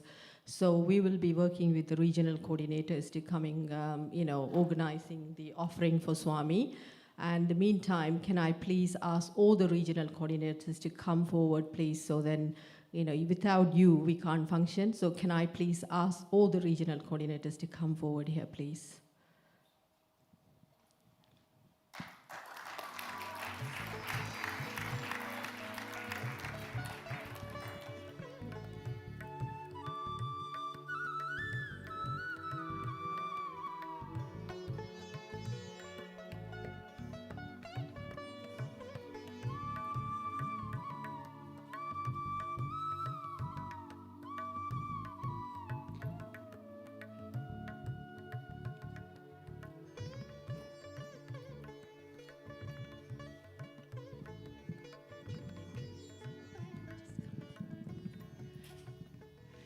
Sairam, my name is Priya. I'm from Region 4. Recently taken on the role halfway through the year, last year. Enjoying it immensely. Doing this just because of how much benefit I got as a child. Blessed to be a Balvikas child myself and to pass it on. So.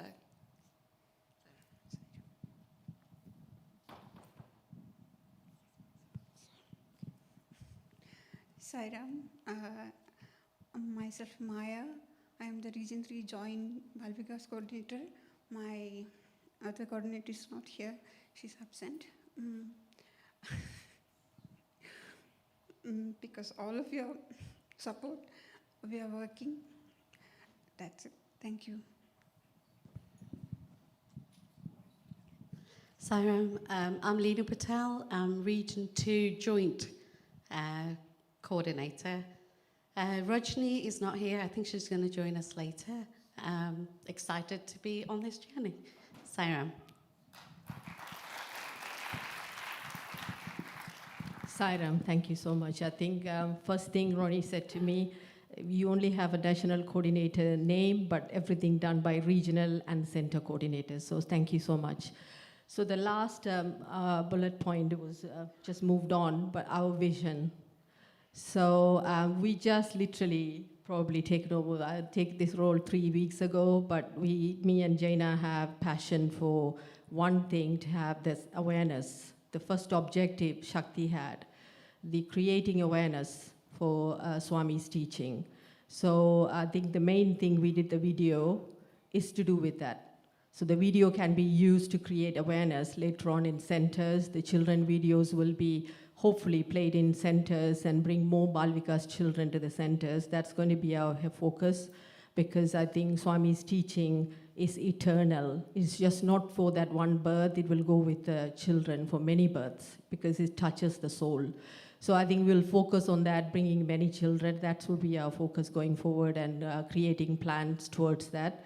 And other than that, any other activities, which I think Ronnie and Vasi has done a great job, so they have created a great platform for us. We just need to just continue. But this one thing which we noticed, that Balvikas children's numbers are dropping, so we'll heavily focus on that. That's the focus for me and Jaina. And Jaina, do you want to add anything else to that? That's it, yeah. Yeah, that's all. So we'll work on that, and we'll work very closely with Ronnie, and he's guiding us. So I'm sure with his support, we'll get there, and Swami as well. Thank you so much, Saira.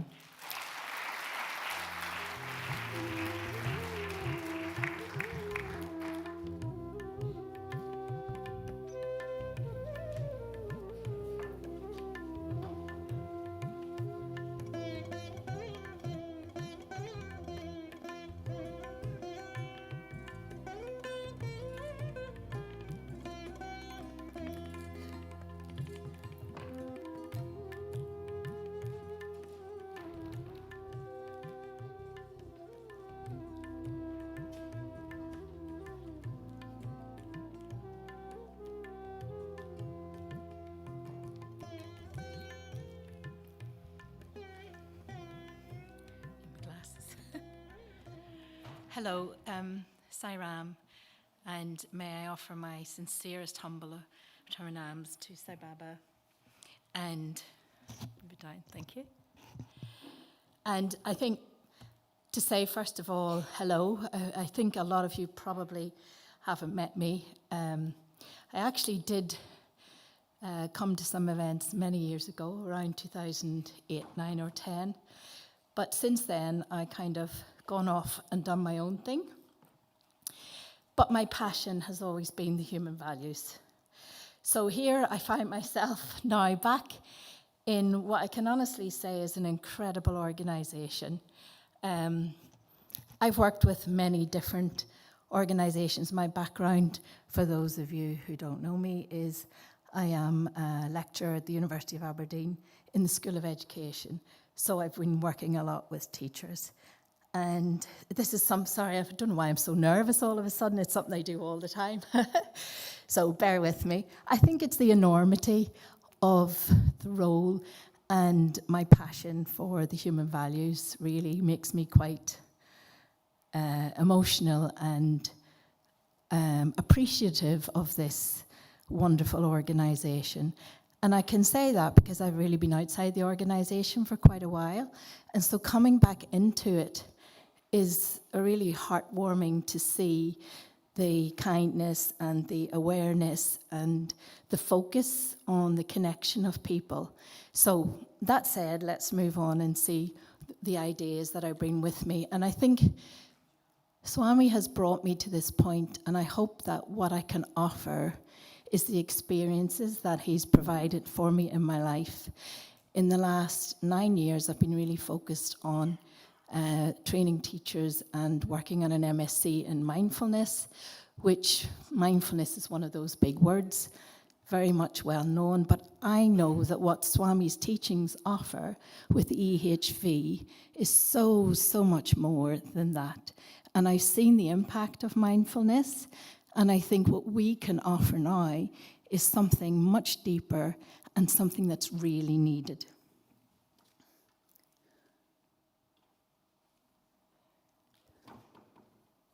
So, from my experiences, and this is where my ideas are coming forward, but can I first say that there has been so much work done in EHV over the years, and there are many amazing people. I know Deepak led the EHV for a long time, and of course the amazing and late Carol Alderman, who contributed so much for many decades.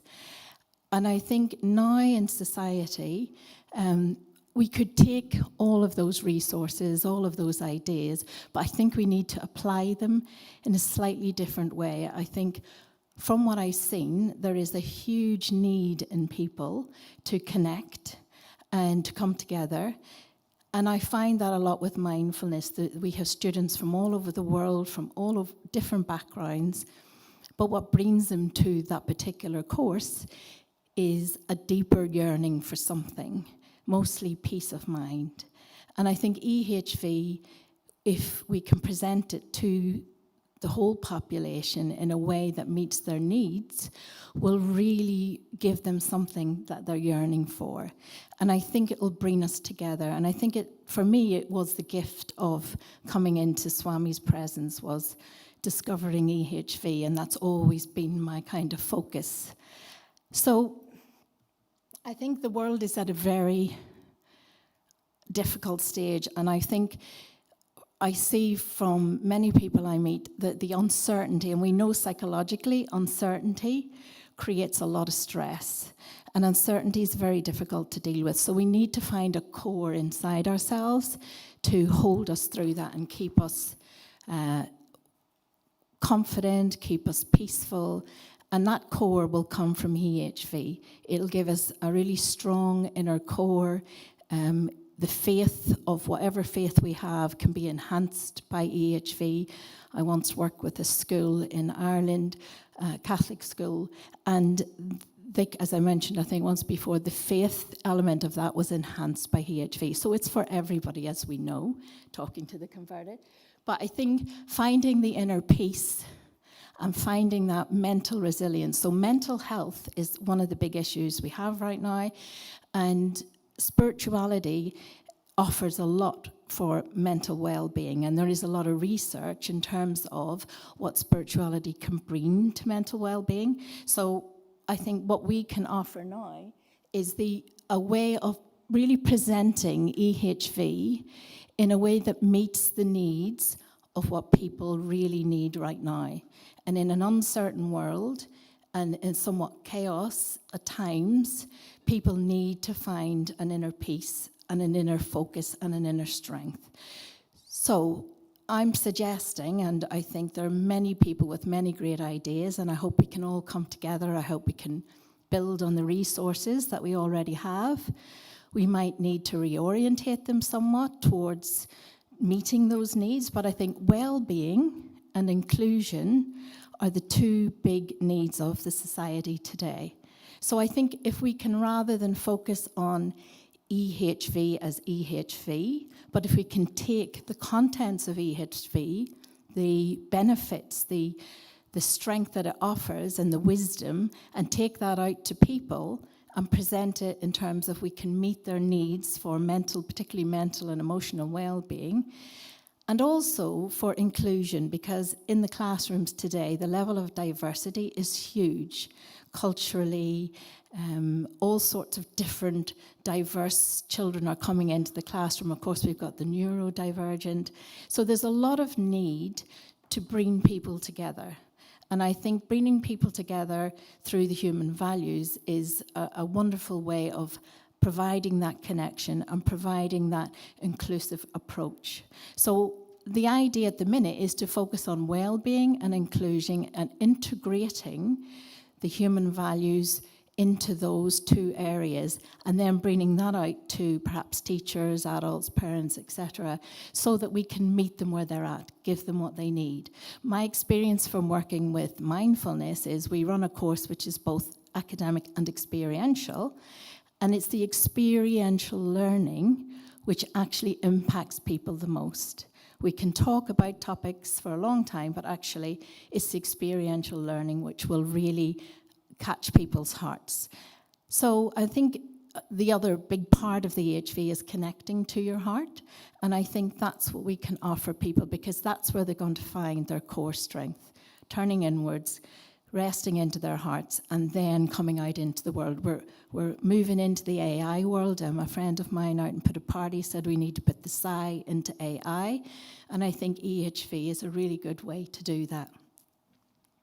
So under that umbrella, perhaps of integrating EHV into well-being and inclusion and bringing society together and feeling connected and ensuring that people have something deeper to turn into, I think we thought about creating an app. Why an app? I know it's probably an odd idea, perhaps, but I think to bring human values alive, we need to be able to access it on a daily basis. We need to be able to access it really easily. And we also need to action it. So actioning EHV, if you have a daily feed, I'm sure many of you are aware of the Prashanti Connect app. If we had an EHV app, we could give people perhaps a quote every day, something to reflect on, some guidance on reflection. We could offer them a focus for their actions during the day. So rather than talk about it as an abstract thing or provide lots of intensive training, which is really good at some point, maybe we need to just start with actioning EHV daily. And this would be open to all, again, bringing in the inclusiveness, because anyone could access the app, anyone could take what they need from it, and they would get some daily guidance as to how to actually action the EHV.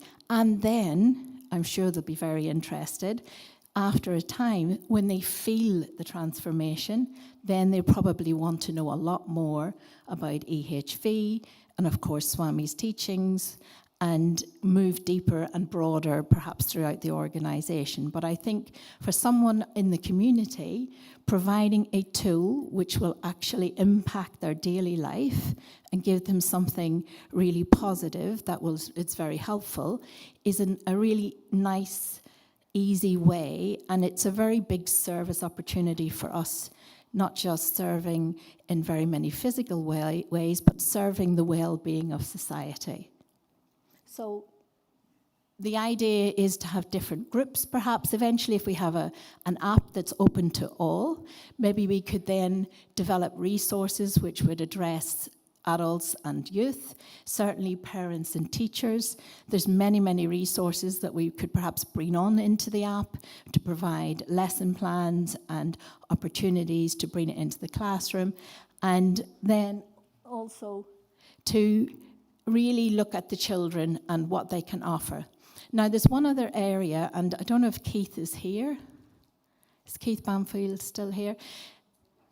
He's gone, okay. So Keith and Chetna is here. Okay, so I was speaking to them earlier, and although it's not on the slide, Keith and Chetna have run for many years, along with a big team of people, some holiday camps, and I think, and holiday schools, and I think that actually they're very willing to go with that again. And that's a hugely effective way to bring this into the classroom and to bring it into children as well, so, and bring it into schools. So I think that's, I mean, I'm looking at all the other people that have been up with their teams. We don't really have a team yet, but we're very, very interested in having people come on board if you have any skills that you want to offer. And I know for the holiday schools, Chetna and Keith are really interested in restarting those again, which would be a really valuable way to bring it into schools and for children. And so there's a lot that we can do, but currently there is no team as such. So if you're really interested in taking part and joining this service activity, it would be lovely if you have time to either come and meet me or come and contact any of the coordinators. So I think that's all I really wanted to say, just to say we're here now, open to lots of ideas, but I think integrating this into society's needs might be a really helpful way forward. But obviously, if other people have any other contributions they want to make, it would be great to hear from you. Thank you very much. Sairam.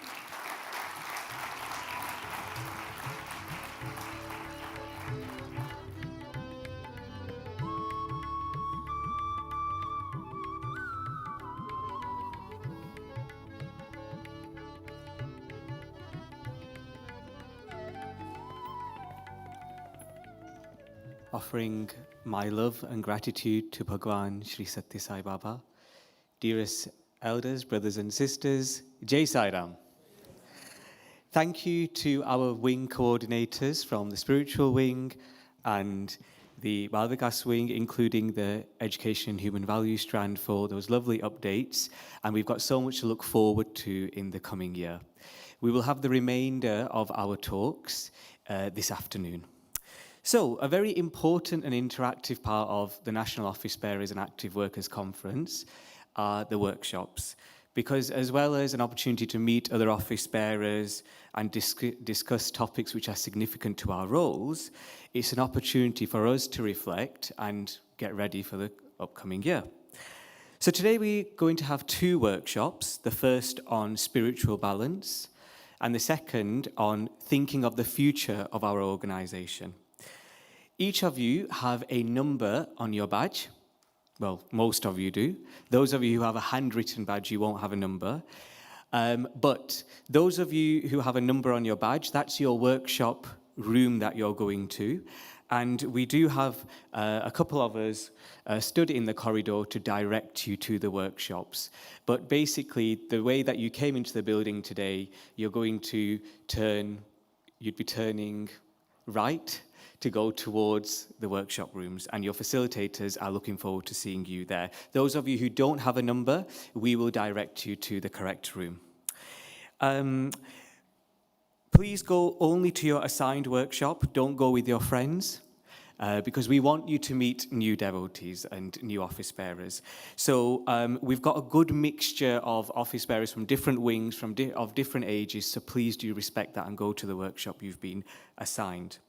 On the way, we have a water station just outside, so you can rehydrate quickly. No drinks or snacks in the classrooms, please. That's what we've been strictly told. Unless you have a bottle of water, your opportunity to have a quick drink is just outside here, but please be prompt so that we can get on with the workshops as soon as possible. The first workshop will be about 45 minutes, then we'll have lunch, followed by the second workshop, which will be about 1 hour. And lunch is scheduled to be probably around about between I'd say 1:30 and 2? 1:20. Shakti Bhai's precise timings there.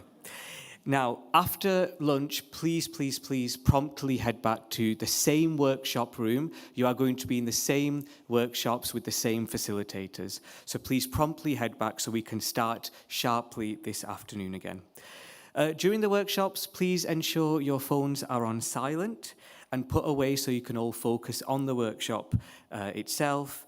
And later this afternoon, the workshops will be summarized with a summary session from a few of us. Now, in an effort to maintain or help environmental sustainability, I should say, we've not printed any handouts today, but we do plan to email you some after the NOBC today. And finally, please enjoy the workshops, make the most of the discussions, share your thoughts, and have a nice afternoon. Jai Sai Ram.